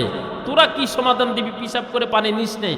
উত্তর পাড়ার মাতুব্বার আর দক্ষিণ পাড়ার মাতুব্বার মিলে এই চোরের বিচার কয় হাজার টাকা জরিমানা করে জুতার বাড়ি কোডা দিয়ে 3 হাত নাকে খড় দিয়ে ছেড়ে দেয়, ঠিক না বে ঠিক? এই সমস্ত বিচার করার কারণে আমাদের দেশে কলাচোর কদুচোরগুলা যখন একবার মার খায়, এরা তখন প্রমোশন হয়ে শেষরাচোর হয়। শেষরাচোরগুলো যখন টুকটাক মার খেয়ে পুলিশে দিয়ে 3 দিন জেলখানায় থাকে, জেলখানার থেকে বের হওয়ার পরে তারা আঞ্চলিক কমিউনিস্টের কমান্ডার হয়ে বের হয়। জোরে বলুন ঠিক না বেটি? কিন্তু আল্লাহ রাব্বুল আলামিন বলছেন, আহারে কোরআন আফসোস করে, ইস কি কাজটা তোরা করলি। এই যে দুর্গাপুর মসজিদের তাকে রয়েছে আমি কোরআন, এই কোরআনের বয়স 1500 বছর পূর্বে এই কোরআন নাজিল হয়েছে। মুহাম্মদ সাল্লাল্লাহু আলাইহি ওয়াসাল্লামের যুগে চুরি হলে আমি কোরআনের কাছে এসে সমাধান নিত। কি আছে কোরআনে? আল্লাহ বলছেন, আস-সারিকু ওয়াস-সারিকাতু ফাকতাউ আইদিয়াহুমা, নারী হোক আর পুরুষ হোক, যে ব্যক্তি চুরি করবে তার হাতকে কর্তন করে দিতে হবে। সুবহানাল্লাহ। এত সুন্দর সমাধান থাকতে আমার কাছে আসলি না। সমাজের ভিতরে আব্দুল করিমের মেয়ে আর চেয়ারম্যানের ছেলে পিটিশ করছে, ইফটিজিংয়ে ধরা খাইছে, কট খাইছে। খাওয়ার পরে বিচারকরা সালিশ মিটিং করতেছে। বড়ালদা মসজিদের ইমাম বা দুর্গাপুরের ইমাম সাহেব পাশ দিয়ে যাচ্ছে, চাচা কি করতেছেন? অন্যদিন ইমাম সাহেবের ডাক দেয়, হুজুর আসেন চা খান। ওদিন বলছেন, না হুজুর আপনি মসজিদে চলে যান, এখানে একটা সালিশ হচ্ছে, না আপনি থা লাগবে না। আল্লাহর কোরআন বলতে চাহারে, ইস কি স্পষ্ট বিচার ছিল। আল্লাহ তাআলা সূরাতুন নূরের ভিতরে বলছেন, আয-যানিয়াতু ওয়াজ-যানি ফাজলিদু কুল্লা ওয়াহিদিম মিনহুমা মিআতা জালদা।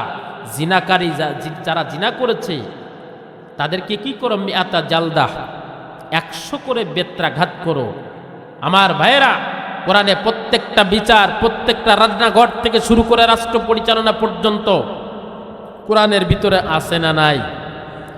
এই কোরআনের আইন যদি চালু হতো, আগামী 1 দিনের ভিতরে টোটাল বাংলাদেশ ভালো হয়ে যেত, ঠিক না বে ঠিক? বাংলাদেশে 38টা টেলিভিশন চ্যানেল রয়েছে, এখন 2-1টা বাড়তেও পারে।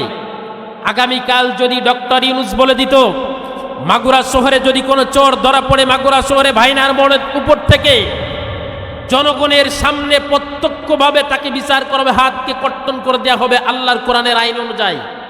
মাগুরা জেলা জজ কোর্টের ইমাম সাহেবের মাধ্যমে আল্লাহর কোরআনে কি আছে বিচার করা হবে। একযোগে বাংলাদেশের প্রায় 40টা টেলিভিশনে এটা দেখানো হবে। আগামীকাল থেকে চোর ধরা পড়লে হাত কর্তন। চোর চিন্তা করতো না, রে মাঠে যাই, এ কাজ করা যাচ্ছে না, না রে এ কাজ করা যাচ্ছে না, এটা ভ্যান ট্যান কিনে চালাই। তাছাড়া হাত যদি চলে যায়, দুনিয়ার গাছে কলব দেওয়া যায়, আল্লাহর হাতে কি কলব দেওয়া যায়? হ্যাঁ, হাত চলে গেলে আর পাওয়া যাবে না। এরপরে যদি কোনো জিনাকারী ধরা পড়ে, আগামীকালকে যদি মাগুরা শহরে ইমাম সাহেব ঘোষণা দেয় যে মাগুরা শহরের ভিতরে জিনাকারী ধরা পড়েছে, জিনাকারী এবং জিনাকারিনীকে আল্লাহর কোরআনের বিচার করা হবে, আল্লাহর কোরআনে যেভাবে আছে সেভাবে বিচার করা হবে।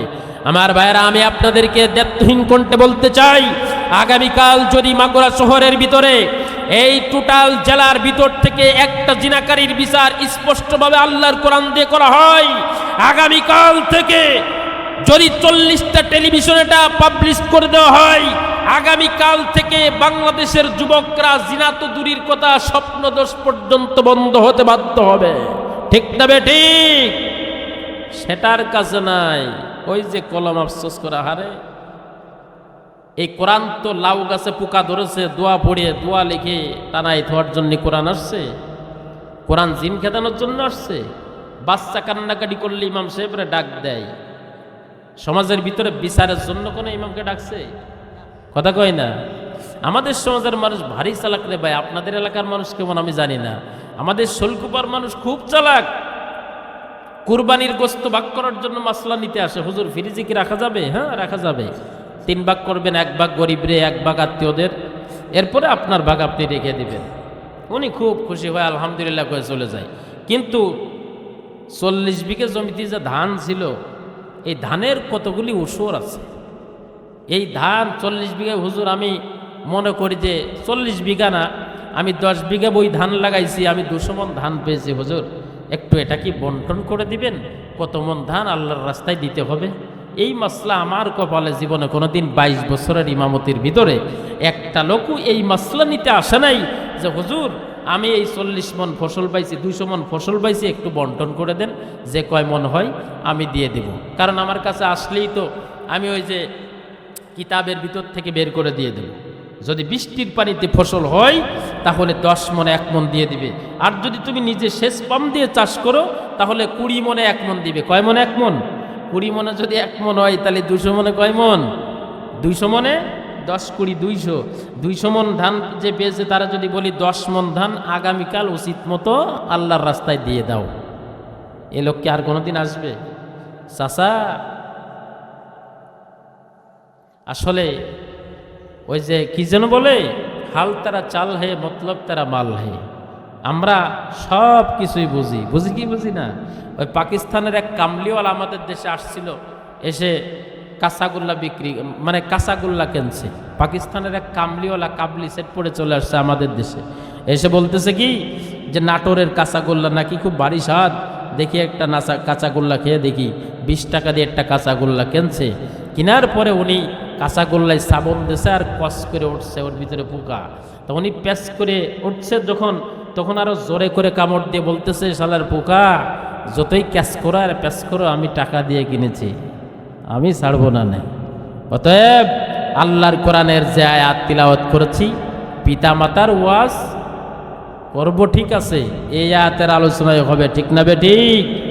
হুজুর সমাজে যদি ন্যায় ইনসাফ প্রতিষ্ঠিত না থাকে, পিতা মাতার ওয়াজ আন্দাজে করে কি হবে?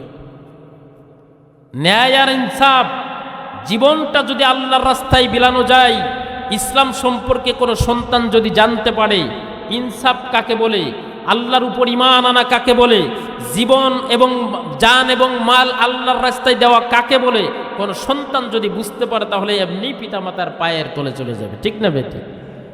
আসলে তো পিতামাতার ওয়াজ করে লাভ নাই, ওয়াজ কর্তব্যই সন্তানের প্রতি পিতামাতার কি কি কর্তব্য, ঠিক না? সাজ বানাইছেন বেকা, খালি পিঠের পরে ওয়াজ করতেছেন, চাচাচুলা করতেছেন, পিঠা কি ভালো হবে ভাই? আল্লাহ রসুল সাল্লাল্লাহু আলাইহি ওয়াসাল্লাম কয়েকটা হাদিস বলছেন, মুরু আওলাদাকুম বিসসালাত ওহুম আবনাআ 7 সিনিন। সন্তান যখন 7 বছরে উপনীত হয় তখন সন্তানদের নামাজের জন্য তাগিদ দাও। ওয়াদরিবুনাহুম ওহুম আবনাআ 10 সিনিন। সন্তান যখন 10 বছরে উপনীত হয়, নামাজ না পড়লে তাকে প্রহার করো। এর ভিতরে কি একটা আদর্শবান পিতা আছি? 10 বছর বয়সে সন্তান নামাজ না পড়লে প্রহার করছি, আছে নাকি? সন্তান জন্ম নেওয়ার পরে ডান কানে আজান আর বাম কানে একামত, 7 দিনের দিন নাম রাখা, সুন্দর একটা অর্থবহ নাম রাখা। এরপরে সন্তানের বয়স যখন 7 দিন হবে, আকিকা দেওয়া। আমাদের দেশের মানুষ আকিকা দেয় না, 18.5 মণ জিলাপি কিনে বিলাত দেয়, মানুষের খাওয়ায়, মিষ্টি মুখ করায়, আকিকা দেয় না। আল্লাহ রসুল বলছে, কোনো পিতা যদি সন্তানের আকিকা দেয়, মৃত্যু ব্যতীত সমস্ত বিপদ আপদ থেকে সন্তানকে আল্লাহ রাব্বুল আলামিন রক্ষা করে। অতএব প্রত্যেকটা পিতামাতার উচিত সন্তানের জন্য যথাসময়ে আকিকা দিয়ে দেওয়া। এই আকিকা দেয় না, এসে কয় হুজুর আমার বয়স তো 65 বছর, এখন কি আকিকা দিয়ে যাবি না হুজুর? এখন আমি তখন বলে দিই কি, শুনবেন, আমি একটু ঠেটা লোক, আমার কাছে মুসল্লিরা আসলে ছাড় দিই না। আমি বলে আচ্ছা চাচা আপনার আব্বা কি আপনার ভাত মুখী দিছিল? কই তা বাবু মনে টনে নেই। তা আগামী শুক্রবার আকিকার পূর্বে আপনার ভাত মুখি দেওয়া হবে, সমাজের মানুষদের মা বোনদের ক্ষীর পানের দাওয়াত দিয়ে দেন। আপনার একটা ছোট প্যান পরে আমি যে কোলের ফারে করে নিয়ে আপনার ভাত মুখি দিয়ে দেব। কেমন হবে চাচা? কয়েক বাপু তা আবার হয় নাকি? এই বয়সে গালের দাঁত পড়ে গেছে, এখন ভাত মুখি। তা আমি বললাম যে 65 বছর বয়সে যদি তোমার ভাত মুখি না দেওয়া যায়, যেটা 5 মাসে করতে হয়, 5 মাসের কাজ যদি 65 বছরে না করা যায়, তাহলে যেটা 7 দিনের মধ্যে করতে হবে সেটা 65 বছরে কিভাবে সম্ভব হয়? ঠিক না বেটি? আমার ভাইরা আসুন, আল্লাহর কোরআনের আয়াতের ভিতরে যাই। আল্লাহ রাব্বুল আলামিন বলেন, ইয়া আইয়ুহাল্লাযীনা আমানু হাল আদুল্লুকুম আলা তিজারাতিন তুনজিকুম মিন আযাবিন আলীম। জোরে বলুন আল্লাহু আকবার। এক একটা আয়াতের তিলাওয়াত শেষ হবে যখন মুসলমানরা চিৎকার বেড়ে আল্লাহু আকবার বলবেন, তখন আল্লাহ রাব্বুল আলামিন বলেন, ইয়া আইয়ুহাল্লাযীনা আমানু, হে ঈমানদারেরা, হাল আদুল্লুকুম আলা তিজারা, তোমাদেরকে কি এমন একটা ব্যবসা আমি শিক্ষা দিব না যেই ব্যবসা করলে তোমরা তুনজিকুম মিন আযাবিন আলীম, পরকালের কঠিন আযাব থেকে তোমরা মুখ পেয়ে যাবে। সেই ব্যবসার নাম আল্লাহ রাব্বুল আলামিন পরবর্তীতে বলছেন, তুমিনুনা বিল্লাহি ওয়া রাসূলিহি ওয়া তুজাহিদুনা ফি সাবিলিল্লাহি বিআমওয়ালিকুম ওয়া আনফুসিকুম যালিকুম খায়রুল লাকুম ইন কুনতুম তা'লামুন। আল্লাহু আকবার। আল্লাহ বলছেন ব্যবসাটি হলো তুমিনুনা বিল্লাহ, ঈমান আনবে আল্লাহ তাআলার উপরে। তুমিনুনা বিল্লাহি ওয়া রাসূলি, আল্লাহ এবং আল্লাহর রাসূলের উপরে ঈমান আনতে হবে। ওয়া তুজাহিদুনা ফি সাবিলিল্লাহ, এবং আল্লাহর রাস্তায় জিহাদ করতে হবে, যুদ্ধ করতে হবে। বিআমওয়ালিকুম ওয়া আনফুসিকুম, এই যুদ্ধ করতে গিয়ে যদি তোমার জীবনটা বাজি রাখা লাগে, জীবন দিয়ে দিবে। এই যুদ্ধ করতে গিয়ে যদি তোমার সম্পদের একটা অংশ আল্লাহর রাস্তায় দান করে দেওয়া লাগে, সম্পদকে তুমি দান করে দিবে, জীবনকে তুমি দান করে দিবে, তাহলে ও আমার প্রিয় বান্দা, তাহলে তোমার লাভটা হবে, সেই লাভটা হলো তুজাহিদুনা ফি সাবিলিল্লাহ বিআমওয়ালিকুম ওয়া আনফুসিকুম যালিকুম খায়রুল লাকুম ইন কুনতুম তা'লামুন, এটা তোমাদের জন্য উত্তম হবে যদি তোমরা বুঝতে পারো। চাচা শিখে সুদের ব্যবসা বাঁচতে আয়, অভাব অনটনে দিন যায় না, আমি একটা ব্যবসা শিখে দিই, বিনা পুঁজির ব্যবসা। চাচা শিখাই সুদের ব্যবসা, টাকা লাগাবি 2000, প্রত্যেক সপ্তাহে 1000-1000-এর ভিতরে 100 টাকা লাভ পাবি। সুদের সুদ চক্রবৃদ্ধি হারে বিনা পরিশ্রমে টাকা আসবে। অনেক মানুষ কিন্তু অনেক ব্যবসা শিখায়, আল্লাহ আমাদের ব্যবসা শিখালেন। এই ব্যবসার নাম হলো 1 নাম্বার ঈমান আনতে হবে। যারা বলুন কার উপরে? যারা বলুন কার উপরে? কাদেরকে বললেন? শুধু অত্র এলাকার ইমাম সাহেবদেরকে বলেছেন, ইমাম সাহেবদের বলেছেন, বক্তাদেরকে বলেছেন? আল্লাহ বলছেন না না, প্রত্যেকটা নবী রাসূলদেরকে তার কওমের উদ্দেশ্য করে আমি আল্লাহ রাব্বুল আলামিন প্রেরণ করেছি। আর আমার নবীর প্রেরণ করেছি আমি আল্লাহ বলছি। আমার নবী বলেছেন, কুল ইয়া আইয়ুহান নাস, হে মানব সকল, কিয়ামত পর্যন্ত যত মানুষ আসবে। আর এই কোরআন আমি কোনো কওমের জন্য, কোনো গোষ্ঠীর জন্য, কোনো হুজুরির জন্য, কোনো হাফেজের জন্য আমি আল্লাহ রাব্বুল আলামিন নাজিল করি নাই। আল্লাহ বলছেন, হাযা বায়ানুল লিন্নাস, এই কোরআন হলো হিন্দুর জন্য, কোরআন হলো বৌদ্ধর জন্য, কোরআন হলো খ্রিস্টানের জন্য, কোরআন হলো মুসলমানের জন্য, কোরআন হলো আওয়ামী লীগের জন্য, বিএনপির জন্য, জাতীয় পার্টির জন্য। কোরআন হলো কালো ধলা মোটা চিকন ইমাম মুয়াজ্জিন হেল্পার মাস্টার কন্ট্রাক্টর ড্রাইভার যত স্তরের মানুষ আছে, ধনী গরিব সমস্ত স্তরের মানুষের জন্য। আল্লাহ রাব্বুল আলামিন বললেন এখানে কোনো স্তর ভাগ নাই। যে ব্যক্তি আল্লাহর কোরআনের বিধিবিধান অনুযায়ী জীবন যাপন করতে পারবে, আল্লাহ রাব্বুল আলামিন সীমাহীন জান্নাতের মালিক আল্লাহ রাব্বুল আলামিন তাকে বানিয়ে দিবে। আল্লাহ বলছেন সূরা রহমানের ভিতরে, ওয়ালিমান খাফা মাকামা রাব্বিহি জান্নাতান, আল্লাহর সামনে দাঁড়ানোকে যারা ভয় পাবে তাদেরকে আল্লাহ দুটি উদ্যান, দুটি জান্নাত তাদেরকে দান করবে। সুবহানাল্লাহ। আল্লাহর সামনে দাঁড়ানো কি আমরা ভয় পাই? কারা কারা আল্লাহর ভয় পায় দেখি? লিল্লাহি তাকবীর, লিল্লাহি তাকবীর। হাত কিন্তু নামাবেন না। আল্লাহর ভয় পান তো? আল্লাহর ভয় যারা পান তাহলে কি এই যে দিনে মাহফিল হচ্ছে, কিবারে মাহফিল শুরু? শনিবারে ফজরের নামাজ কারা কারা পড়েছেন এটা যদি আমি পরীক্ষা নিয়ে হাত নামা ফেলেন, তাড়াতাড়ি নামান নামান নামান। যাদের ভিতর আল্লাহর ভয় আছে শনিবারে ফজরের নামাজ কি তারা পড়ছে? হ্যাঁ, যাদের ভিতর ভয় আছে তারা পড়ছে। আল্লাহ রসুল সাল্লাল্লাহু আলাইহি ওয়াসাল্লাম বলছেন তুমি যুদ্ধ তো করবা, শেখ হাসিনার সামনে দাঁড়াবা। কত মানুষ ঈদের পরে ডেট দিল, কত টাইটুই বানতে আগামী ঈদের পরে নামবো, কত মানুষ হুঙ্কার দিল। আল্লাহ বলছেন তোমাদের হুঙ্কার মুঙ্কারে কাজ হবে না। শেখ হাসিনা এই যে জালেম সরকারকে পতন করবার জন্য আল্লাহ তো জানতেন যে হাদির খুনি হবে এরা, কত মানুষের খুন করবে এরা। জালেম সরকার ছাত্রদের বুকে গুলি চালাবে, জালেম সরকার উলামায়ে কেরামদেরকে ফাঁসির কাস্টে ঝোলাবে, জালেম সরকার প্রত্যেকটা ইমানদার বান্দাকে জাহান্নামের আয়না ঘরের ভিতরে রেখে দিবে। জালিম সরকার সম্পর্কে কেউ না জানলেও যিনি জানেন তিনি কে? আল্লাহ রাব্বুল আলামিন বলছেন ও ইমানদাররা, তোমাদের দ্বারা কাজ হবে না। ইমান আনতে হলে সেইরকম ইমান আনতে হবে, কারণ তোমাদের দ্বারা কাজ হবে না। এই জন্যই আল্লাহ রসুল বলছেন আল মুজাহিদু মান জাহাদা লিনাফসি, প্রকৃত যোদ্ধা হলো সে ব্যক্তি যে ব্যক্তি নিজের সাথে যুদ্ধ করে জিততে পারে। এত শীতের ভিতরে ফজরের আজান দিচ্ছে মুয়াজ্জিন সাহেব, আর অন্তর বলতেছে ওরে শীত। এই শীতের ভিতরে লেপের ভিতর থেকে উঠে, কম্বলের ভিতর থেকে উঠে ওযু করে মসজিদে যাবো, এই আমার দ্বারা সম্ভব না। ঠিক না বে ঠিক? তুমি শীতের বইতে লেপের মধ্যে উঠতে পারো না, আর এখন তুমি মাঠ পায়ে তুমি বিরাট কিছু হয়ে গেছো। ঠিক না বেটি? এই জন্য মুসলমানের কাছে শীত তো দূরের কথা, মুসলমানের কাছে কোনো কামান, কোনো বিমান, কোনো হুঙ্কার, রক্তচক্ষু, এমনকি আমেরিকা সহ কোনো হিন্দুস্তানকে আমরা ভয় পাই না। জোরে বলুন ঠিক না বেটি? আল্লাহর নবী সাল্লাল্লাহু আলাইহি ওয়াসাল্লাম বলছেন শেষ জামানায় আমার উম্মতের ভিতরে হিন্দুস্তানদের সাথে গাজওয়ায়ে হিন্দ অনুষ্ঠিত হবে। এই যুদ্ধের ভিতরে তুমিনুনা বিল্লাহ, যারা প্রকৃত আল্লাহর রাস্তায় আল্লাহর উপর ঈমান এনেছে, হিন্দুস্তানের সাথে যুদ্ধ হবে। এই যুদ্ধে মুসলমান হবে 3 ভাগ।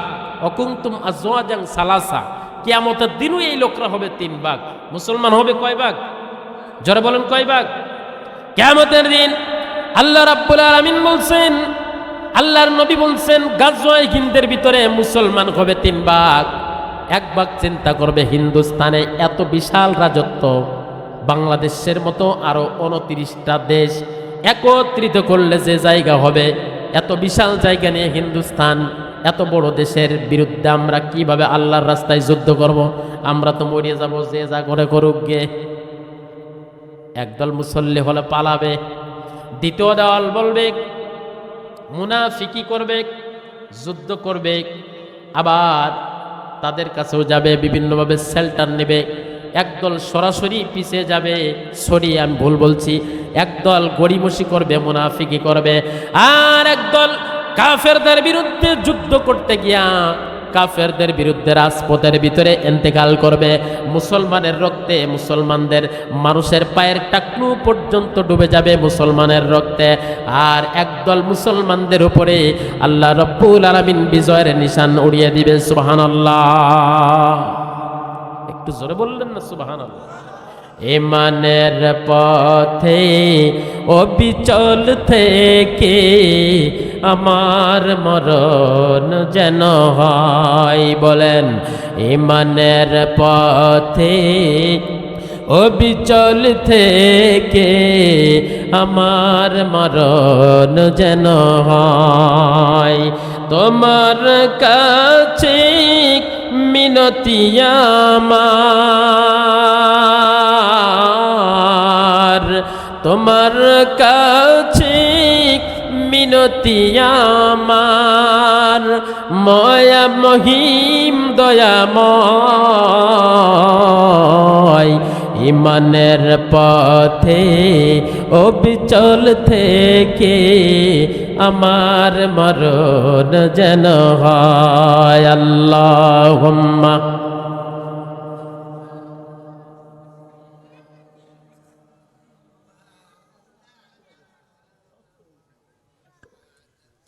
وعلى آل سيدنا মাওলানা মুহাম্মদ। আমার ভাই, ইসলামের জন্য স্বৈরাচারের বিরুদ্ধে কাজে লাগছে যুবক না বুড়া? কথা কয় না, যুবক না বুড়া? যুবকদেরকে কাজে লেগেছে।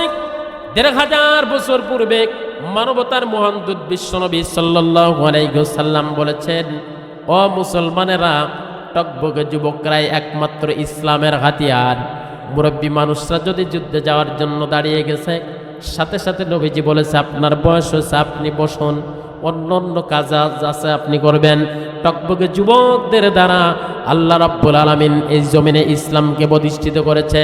তার প্রমাণ হলো 1971 সালে আমাদের যুবকরা যুদ্ধ করে বাংলাদেশটাকে স্বাধীন করেছে। 2024 সালে নতুন স্বৈরাচার নামক শেখ হাসিনাকে বিদায় করে দিয়েছে যুবকরা, ঠিক না বেঠিক? এই জন্য যুবকরা, তুমি তো একজন যুবক, তোমার বয়স 20 বছর, তোমার বয়স 25 বছর। ও যুবক, মসজিদে যখন আযান হয়, কোন যুবক যদি লেপের ভিতরে ঘুমিয়ে থাকে, কোন যুবক যদি কম্বলের ভিতরে শীতকালে ঘুমিয়ে থাকে, এই যুবকের প্রতি আল্লাহর ফেরেশতারা লানত করে। আল্লাহ বলেন, যুবকরে তোর ভিতরে যৌবন দিয়েছি, তোর টকবগে রক্ত দিয়েছি, তোর খেলার শক্তি দিয়েছি, সব শক্তি দিয়েছি, এত শক্তি নিয়া 24 ঘন্টা তুমি সব কিছু করো। আমি আল্লাহ তাআলা নামাজের জন্য দিনে 5টি বার তোমার হাজিরা দেওয়ার জন্য নির্দেশ দিয়েছি। যুবক, তোমার শক্তি সামর্থ্য থাকা সত্ত্বেও মসজিদে তুমি আসো নাই, ঠিক না বেটি? আল্লাহ বেজার হয় না, খুশি হয়? আর যে সমস্ত মুরব্বী 60 বছর পর্যন্ত নামাজ পড়ে নাই, আল্লাহর ডাকে সাড়া দিয়ে নাই, 60 বছর বয়সে যখন রুকু দেয়, পিছন থেকে ওযু গেছে না আছে মনে নেই, ঠিক না বেটি? আমার ভাইয়েরা, একজন মুরব্বী কালার ইমান কেমন দেখেন। মুরব্বী মানুষ, বুড়ো মানুষ লাঠি বদ দিয়ে যায়, হাঁটতে হাঁটতে মসজিদে যাবে, একদিনও জামাত পায় না। ইমাম সাহেব টক করে একামত দেয়া হলে হাত বেঁধে ছোট ছোট সূরা দিয়ে নামাজ শেষ করে। মুরব্বী চিন্তা করছে, কতদিন ধরে চেষ্টা করি কিন্তু জামাত পাই না, মসজিদটা একটু দূরে, তাড়াতাড়ি যাই। এবার মুরব্বী একদিন চিন্তা করেছেন, আজকে মসজিদে আমি নামাজ ধরেই ছাড়বো, আজকে কোনো ছাড় নাই। হুড়পাট করে মুরব্বী রেডি হয়ে ফজরের সময় অজু টজু করে, চাষির ওই যে চাষিরা যেটা পরে, ওটার নাম কি আপনাদের এদিক? সেয়া পেটিকোট। চাষির পেটিকোট আর চাচার পাঞ্জাবি এক জায়গায় ছিল। চাচা জামাত ধরার নিয়ত করে তাড়াতাড়ি করে চাষির পেটিকোট নিয়ে দৌড় দিছে।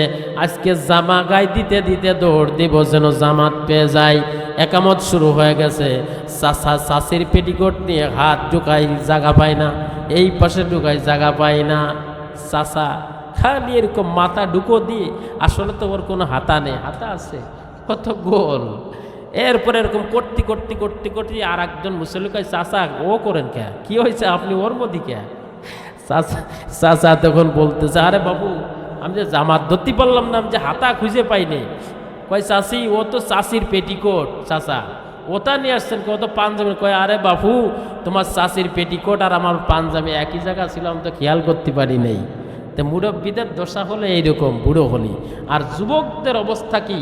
কোনো যুবক যদি আল্লাহর জমিনে একটিবারের জন্য সিজদা দেয়, জমিন সাথে সাথে আল্লাহর কাছে আরজ করে, রব্বুল আলামিন, টকবকে যুবক আমার জমিনের উপরে সিজদা দিয়েছে, দ্রুত ওর গুনাহ মাফ করে দাও, তা না হলে ও কি চায় আল্লাহ দিয়ে দাও, আমি সহ্য করতে পারতেছি না। সুবহানাল্লাহ বলি, জোরে বলুন সুবহানাল্লাহ। তাইলে যুবকরা ইবাদত করা দরকার আছে না নাই? বুড়ো কালার ইবাদত না জওয়ান কালার ইবাদত? বুড়ো কালে সিজদা দিলে কি সোজা হয়? রুকু দিলে সোজা হয়? বুড়ো কালে ডেট এক্সপায়ার হয়ে গেলে তো সালিশ মিটিংয়ে বাদ পড়ে। ছেলেরা কয় যে, আব্বা তুমি এত কথা কইও না, তুমি 2 ঠাইতে বস্তা করে বাজার করতে, সেই যুগ কি এখন আছে? তুমি কয় পয়সা দিয়ে ইলিশ মাছ কিনে আনতে, সেই যুগে একটা ইলিশ মাছের দাম এখন 3000 টাকা। ঠিক না বে ঠিক? আব্বা চুপ করো, তুমি তোমার মতো মানুষ সালিশ মিটিংয়েও চলে না। আব্বা চিন্তা করা, হারে শুধুমাত্র বয়সের বারে বাতাসে চুল কড়া পাইকে গেছে বলে এখন কোনো দাম নেই। ঠিক না বে ঠিক? এই জন্য বুড়ো কালের ইবাদত আর জোয়ান কালের ইবাদত এক হয় না। আমার ভাইয়েরা, কর্তৃপক্ষ ভাইজান আমাকে বলেছেন যে আমি মাহফিল রাত করি না, মাহফিল রাত করবও না। 11:30 বেজে গেল, ইনশাল্লাহ আমি শেষ করে দেব। আমার একটা বিশ্বাস যে আমি আরও 1-1.5 ঘন্টা আলোচনা করলে আপনারা হয়তো বা উঠবেন না। মিথ্যা বলছি নাকি? হ্যাঁ, তো তারপরেও নেসেসিটি নট নো ল, প্রয়োজন আইন মানে না। এখন আমাদের প্রয়োজন হলো এই রুলসটাকে ঠিক রাখা, নিয়মটাকে ঠিক রাখা, যে গভীর রাত পর্যন্ত মাহফিল না করা। তো আমি আপনাদের কাছে যেটা বলতে চাই, আজকে এখানে যারা এসেছেন, আমরা হাসতে হাসতে এসেছি, হাসতে হাসতে বাসায় চলে যাব, এটার নাম মাহফিল নয়। ঠিক না বে ঠিক? আজকে এমন একটি সময় আমরা এখানে মাহফিল শুনতে এসেছি যে 2025 সালের মার্চের 3 তারিখ মাগুরায় আসিয়া নামক একটা মেয়ে ধর্ষিত হয়েছিল, 7 বছরের বাচ্চা। ঠিক না বে ঠিক? জানেন না আপনারা? একই বছরে 2001 মাসে 8ই মার্চ আমাদের কালীগঞ্জে একজন নেস্টিক মার্কে একটা ব্যক্তির হাতে নাতি এবং ভাতিজি মাঠের ভিতরে ধর্ষণের শিকার হয়েছিল।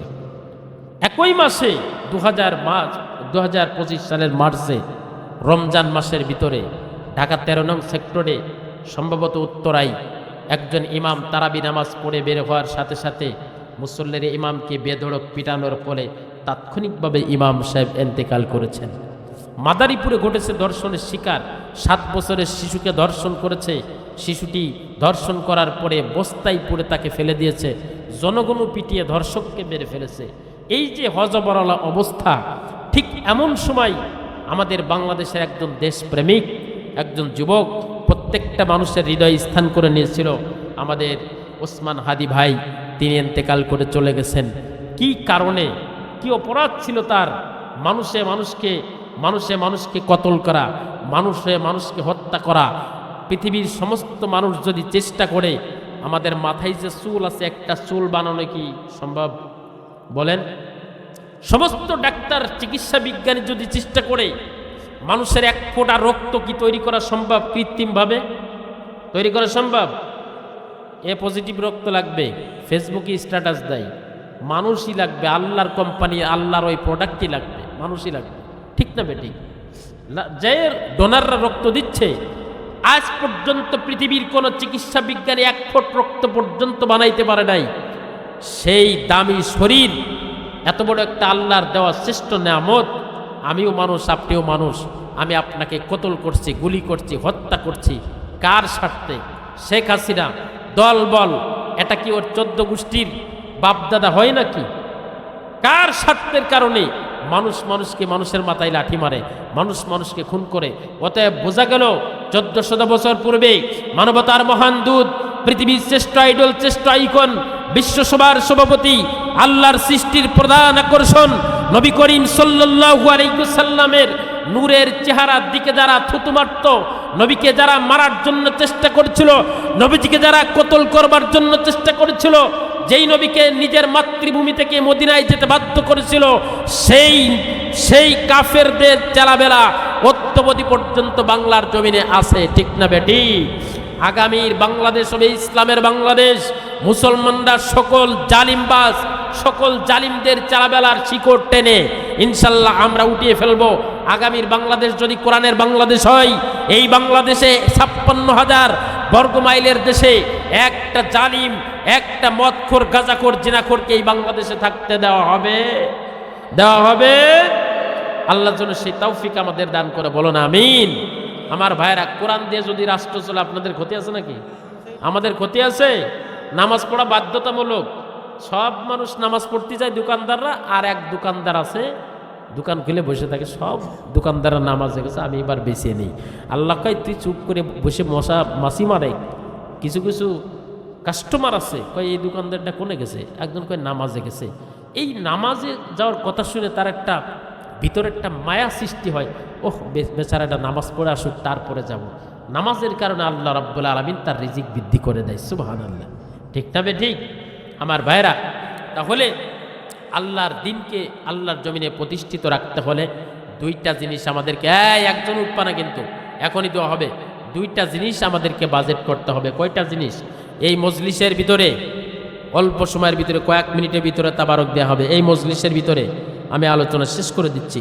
এই মজলিসের ভিতরে কার কার মা নাই একটু হাত তুলে দেখান তো, হাত তোলেন। মা নাই কার কার? মা মারা গেছে, দেখি মা হারা সন্তানগুলি একটু মায়ের কথা স্মরণ করে দুটি হাত জাগিয়ে দেন। হুজুর আমার মা নাই, মা মারা গেছে। হাত উঁচু করেন, ভালো করে হাত উঁচু করেন, ভালো করে হাত উঁচু করেন। বাবা মারা গেছে কার কার? তারাও হাত উঁচু করেন, তারাও হাত উঁচু করেন। অনেকের বাবা মা দুনিয়ার থেকে বিদায় নিয়ে চলে গেছে। পৃথিবীতে লক্ষ লক্ষ মহিলা মানুষ দেখেন, মায়ের মতো কি হয়? পৃথিবীতে লক্ষ লক্ষ পুরুষ মানুষ দেখেন, বাবার মতো কি হয়? মায়ের কথাটা একটু স্মরণ করেন, বাবার কথাটা একটু স্মরণ করেন। যাদের বাবা মা এখনো বেঁচে আছে একটু হাত তুলে দেখান। লিল্লাহি তাকবীর, মাশাআল্লাহ। অনেকেরই বাবা মা এখনো আল্লাহ রাব্বুল আলামিন বাঁচিয়ে রাখছেন। বাবা মা হলো হুমা জান্নাতুকা ওয়া নারুকা। বাবা মা হলো সন্তানের জান্নাত এবং বাবা মাই হলো সন্তানের জাহান্নাম। ঠিক না বে ঠিক? তো যাদের মা মারা গেছে একটু মায়ের দিকে দৃষ্টি দেন। আমরা একটা মায়ের গজল শুনি, এরপরে ইনশাল্লাহ অল্প কয়েক মিনিটের মধ্যে মোনাজাত দেব। পৃথিবীর মায়া বলে আমাকে কাফেলে চলে গেলে মা,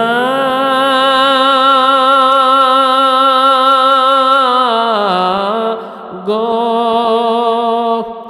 জানিয়ার আসবে না সোহাগ মাখা মুখে, খোকা বলে ডাকিতে আমাকে।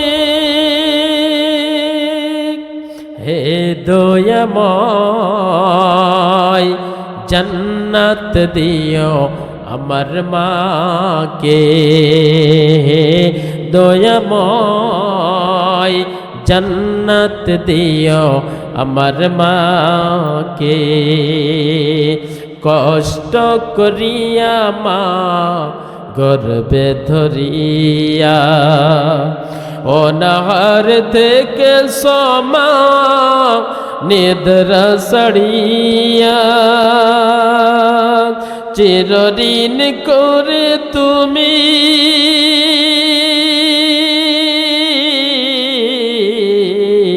চিরঋণ করে তুমি রেখেছ আমাকে।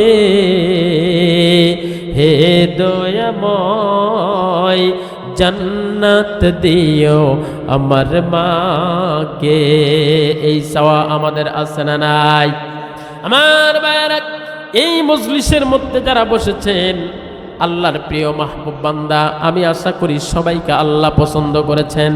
অল্প কয়েক মিনিটের মধ্যে মুসলমানদের কাছে সামান্য একটু দাবি করতে চাই।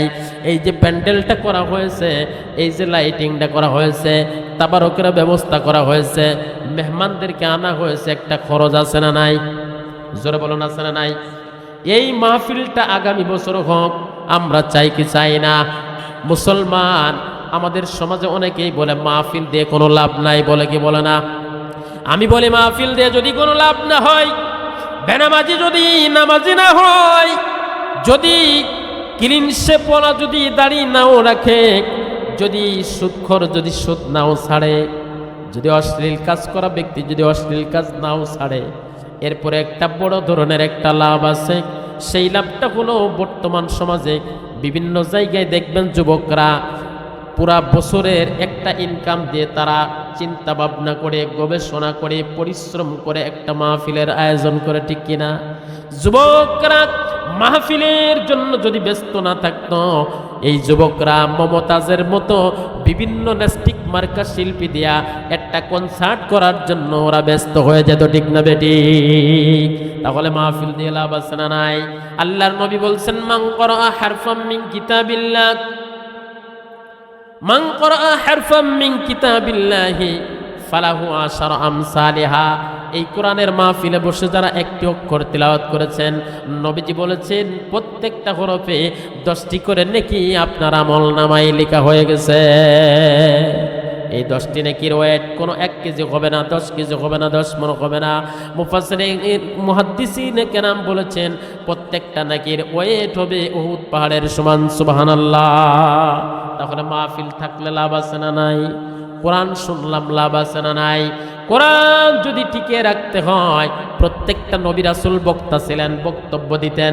বক্তব্য যদি পৃথিবীতে না থাকতো, মানুষ ইসলাম জানতো না, মানুষ কিতাব সম্পর্কে বুঝতো না। শেষ জামানায় আল্লাহর নবী জীবনের শেষ লক্ষাধিক সাহাবায়ে কেরামের সামনে বক্তব্য দিয়ে গেছেন, ঠিক না বেঠিক? বিদায় হজের ভাষণ, আর সেই ভাষণকে আজকে মানুষ কয় এতে কোনো লাভ নেই। লাভটা কিসি চাচা? লাভ কি কনসার্টে লাভ? আমার বাইরে এই মাহফিল টিকে রাখার জন্য, আল্লাহর কোরআনের মাহফিল টিকে রাখার জন্য মুসলমান এই ময়দানের ভিতরে আমি 30 জন ব্যক্তি চাই। আল্লাহর কোরআনের 30টি পাড়ার 30 জন ব্যক্তি আমি চাই। 30 জন ব্যক্তি আমি চাই। হুজুর আমার মা মারা গেছে, কবরে চলে গেছে, আমার টাকা ছিল না, অর্থ ছিল না, মারে খেদমত করতে পারি নাই, ওষুধ কিনা দিতে পারি নাই, ভালো একটা কাপড় দিতে পারি নাই। আজকে টাকা হয়েছে, ব্যবসা বড় হয়ে গেছে, কত সুন্দর সুন্দর বাজার করি, কিন্তু আজকে মা আর নাই, মা কবরে চলে গেছে, বাবা কবরে চলে গেছে। এমন আফসোস নিয়ে যেই সন্তানগুলি এই দুর্গাপুর কবিরাজ বাড়ির মাহফিলে যারা বসেছ, সেই সন্তানদের প্রতি আমার একটা আকুল আবেদন, তুমি যদি কোরআনের মাহফিলে মার উদ্দেশ্য করে যদি কিছু টাকা আল্লাহর রাস্তায় সদাকা করে দিতে পারো, আল্লাহ রাব্বুল আলামিন তোমার মায়ের কবরে শান্তির ব্যবস্থা করে দিবে। এই জন্য আমি বলবো 30টি পাড়ার নিয়েতে 30 জন ব্যক্তি আমি চাবো।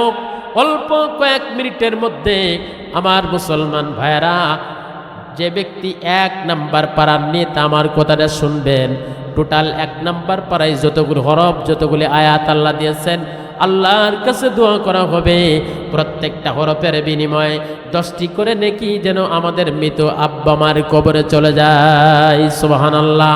এই জন্য আমি মুসলমান 2 শ্রেণীর মানুষ, যুবক এবং বৃদ্ধ 2 শ্রেণীর মানুষদের কাছে দাবি করব, এই মাহফিলের জন্য, আগামী মাহফিলের জন্য 1000 টাকা 1 নাম্বার পাড়ার নিয়েতে আগামী বছরের জন্য কোন আল্লাহর বান্দা হুজুর আগামী বছর ইনশাল্লাহ এই মাহফিলের জন্য 1000 টাকা আমি বাজেট করে দিলাম।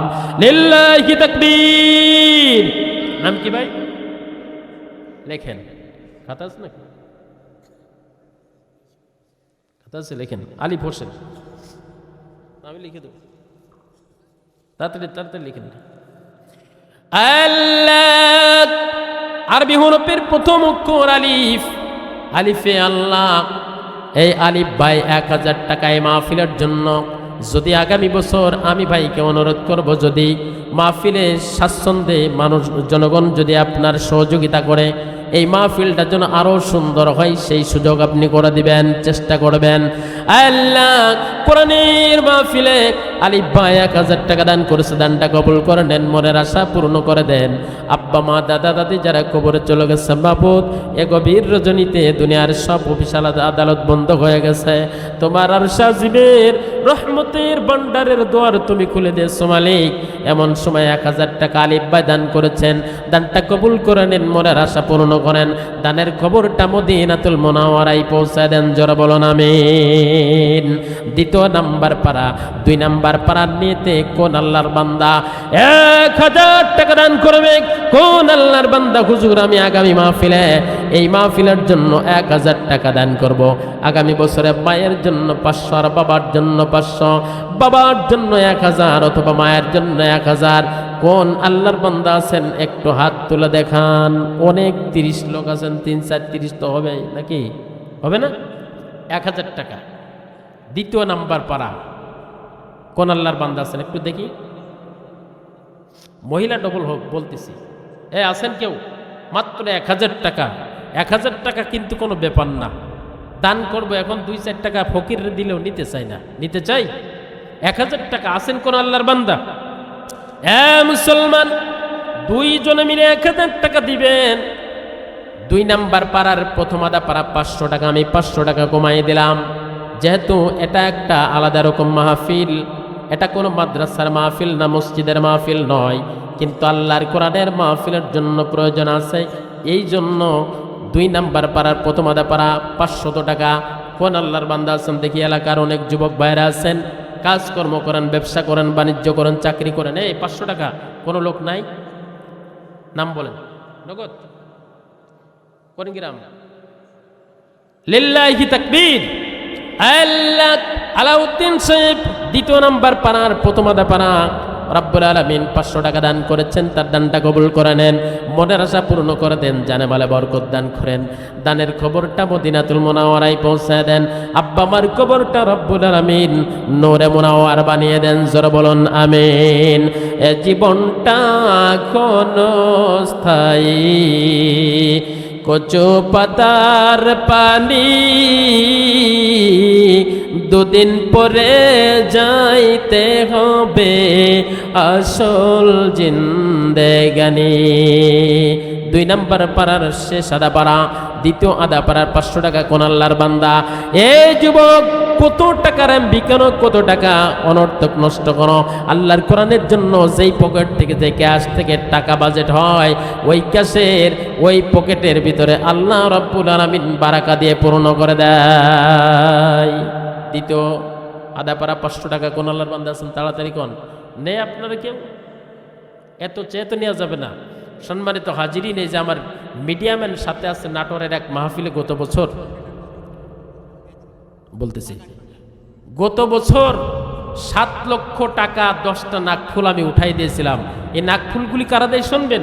এই নাকফুলগুলি যাদের স্বামী মারা গেছে, এরা আল্লাহর রাস্তায় ফি সাবিলিল্লাহ দান করে দেয়, উঠাই রাখে, দিয়ে দেয়। নাম কি? আব্দুর রাজ্জাক। লিল্লাহি তাকবীর। আল্লাহ 2 নাম্বার পাড়ার দ্বিতীয় আদা পাড়ার রিয়াজ জিনাদা থেকে 500 টাকা দান করছে, দানটা কবুল করেন। আব্দুর রাজ্জাক বাগাট থেকে, নাকি কামার বাগাট থেকে 1000 টাকা। তৃতীয় নাম্বার পাড়া। আয় রব্বুল আলামিন রিয়াজ এবং আব্দুর রাজ্জাকের ওবাই দানটা তুমি কবুল আর মঞ্জুর করে নেন। জোরে কোন আমিন। জানে মানে বরকত দান করেন আল্লাহ রব্বুল আলামিন। আব্বা মার কবরটা, দাদা দাদির কবরটা নূরে মুনাওয়ারা বানিয়ে দেন আল্লাহ তাআলা। 4 নাম্বার পাড়ার নিয়েতে একজন আল্লাহ তোমার বান্দা কবুল করে নাও, হয় 500 টাকা, না হয় 1000 টাকা, আল্লাহ কবুল করে নাও। 4 নাম্বার পাড়ার শুরুতে আল্লাহ রাব্বুল আলামিন বলছেন, লান তানালুল বিররা হাত্তা তুনফিকু মিম্মা তুহিব্বুন। ততক্ষণ পর্যন্ত ইমানদার হতে পারবে না যতক্ষণ পর্যন্ত তোমার সবথেকে ভালোবাসার জিনিস আল্লাহর রাস্তায় তুমি না দিতে পারবে। আমি বেশি আগাইতে চাচ্ছি না। সম্মানিত ভাইরা, আপনারা কেউ আছেন এই সংখ্যা? আপনারা কি আর যেতে পারবেন? যেতে পারবেন না মনে হয়। আমি ওদিকে আর যেতে চাচ্ছি না। যদি কেউ বড় সংখ্যা দিতে চান, মাহফিলের সভাপতি কে ভাই? কে আপনি? মাশাআল্লাহ, কি করেন? বাসা কি জায়গায়? ছেলে মেয়ে কয়জন? মাশাআল্লাহ, 5 ছেলে 2 মেয়ে, 7 জন। ওরা কি করেন? আলহামদুলিল্লাহ, আল্লাহ তো দিয়েছে। হজ করছেন?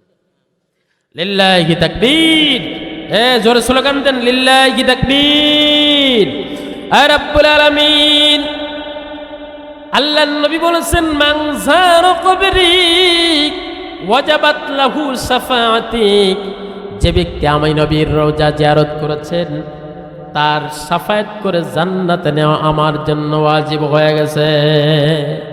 সভাপতি সাহেব বাইতুল্লাহর মেহমান, আল্লাহর ঘরের মেহমান। পৃথিবীতে মানুষের বিয়ের বাড়িতে বিয়ে মেহমান হয়, বন্ধুর বাড়িতে বন্ধু মেহমান হয়, বাইতুল্লাহ শরীফে যেই বান্দাগুলি মেহমান হয়, এই মেহমানগুলি হলো সরাসরি আল্লাহর মেহমান, দামি মেহমান।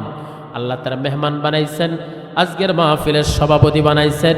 সভাপতির কাছে আমার আরজ, আগামী বছর মাহফিলের জন্য কি দিবেন আপনি? একটু আপনার পবিত্র জবান থেকে শুনতে চাই, একটু দোয়া করতে চাই। একটু বলেন। 7 ছেলে মেয়ে আপনার, এক একটার নামে 1000 করে হলো 7000।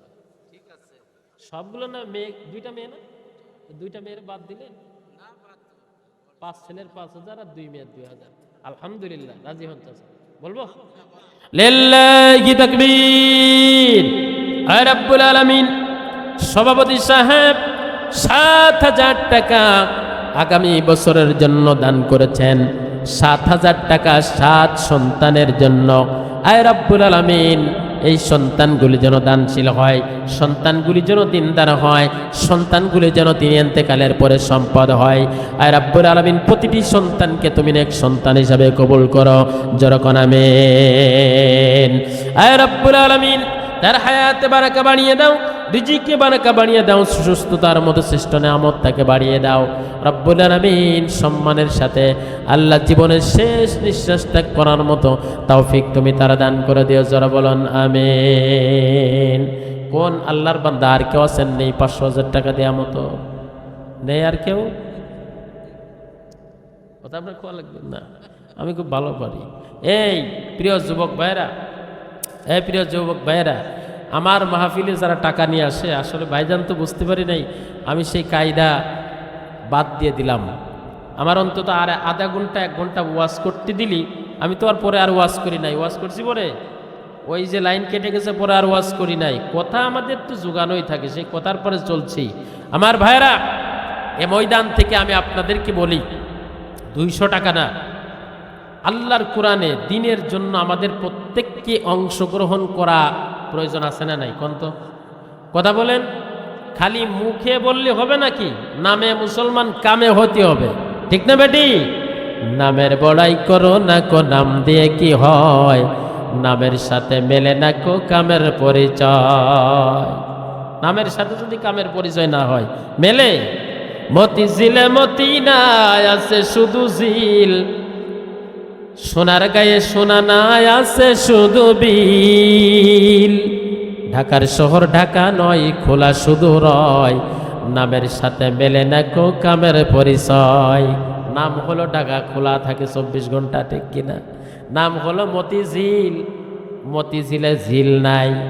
নাম হলো সোনার গা, 1 চুল সোনা পাবেন না তাতে, ঠিক না বেঠিক? নাম হলো মুসলমান, কাম করবে ইমানের মতো। নাম হলো মুসলমান, কাম করো কাফেরের মতো। নাম হলো মুসলমান, কাম কোনো অমুসলিমদের মতো। এমন মুসলমান আছে না নাই? আল্লাহ বলছেন মুসলমানের ভিতরে, নবীজিকে বলছেন, ইয়া আইয়ুহান নাবিয়্যু, হে নবী, জাহিদিল কুফার, কাফেরদের বিরুদ্ধে যুদ্ধ করো। জাহিদিল কুফার ওয়াল মুনাফিকিন, মুসলমানদের ভিতরে যারা মুনাফিকি করবে তাদের ভিতরেও তুমি যুদ্ধ ঘোষণা করো। সুবহানাল্লাহ। এই জন্য আমরা কাফেরও হতে চাই না, মুনাফিকও হতে চাই না, আমরা হতে চাই 1 নম্বর ইমানদার মুসলমান, ঠিক না বেঠিক? এ ময়দানে কোন কোন মুসলমান আছি, কোন যুবক আছি, ইসলামের জন্য যদি আগামীর কোন দিন যদি ডাক আসে, ইসলামের জন্য নিজের জীবনের বিনিময় হলেও ইসলামের জন্য আমি রাজপথে জীবন নিয়ে, সম্পদ নিয়ে, বর্তমানে যা দরকার প্রয়োজনে নিজের জীবনটা রাজপথে বিলিয়ে দেওয়ার জন্য প্রস্তুত থাকবো। কোন কোন যুবক আছে? লিল্লাহি তাকবীর। দেখি একটু হাত তুলুন তো। লিল্লাহি তাকবীর, লিল্লাহি তাকবীর। আসি তো ইনশাআল্লাহ। আল্লাহ আমাদের দেশের প্রত্যেকটা যুবককে তুমি ইসলামের জন্য কবুল করে নে। হাত তোলেন, হাত তুলে হাত নাড়ান। আয় রাব্বুল আলামিন, প্রত্যেকটা যুবককে তুমি ইসলামের জন্য কবুল করে নাও, প্রত্যেকটা যুবককে তুমি কোরআনের জন্য কবুল করে নাও, প্রত্যেকটা যুবককে তুমি দ্বীনের খাদেম হিসাবে কবুল করে নাও। যারা বলুন আমিন।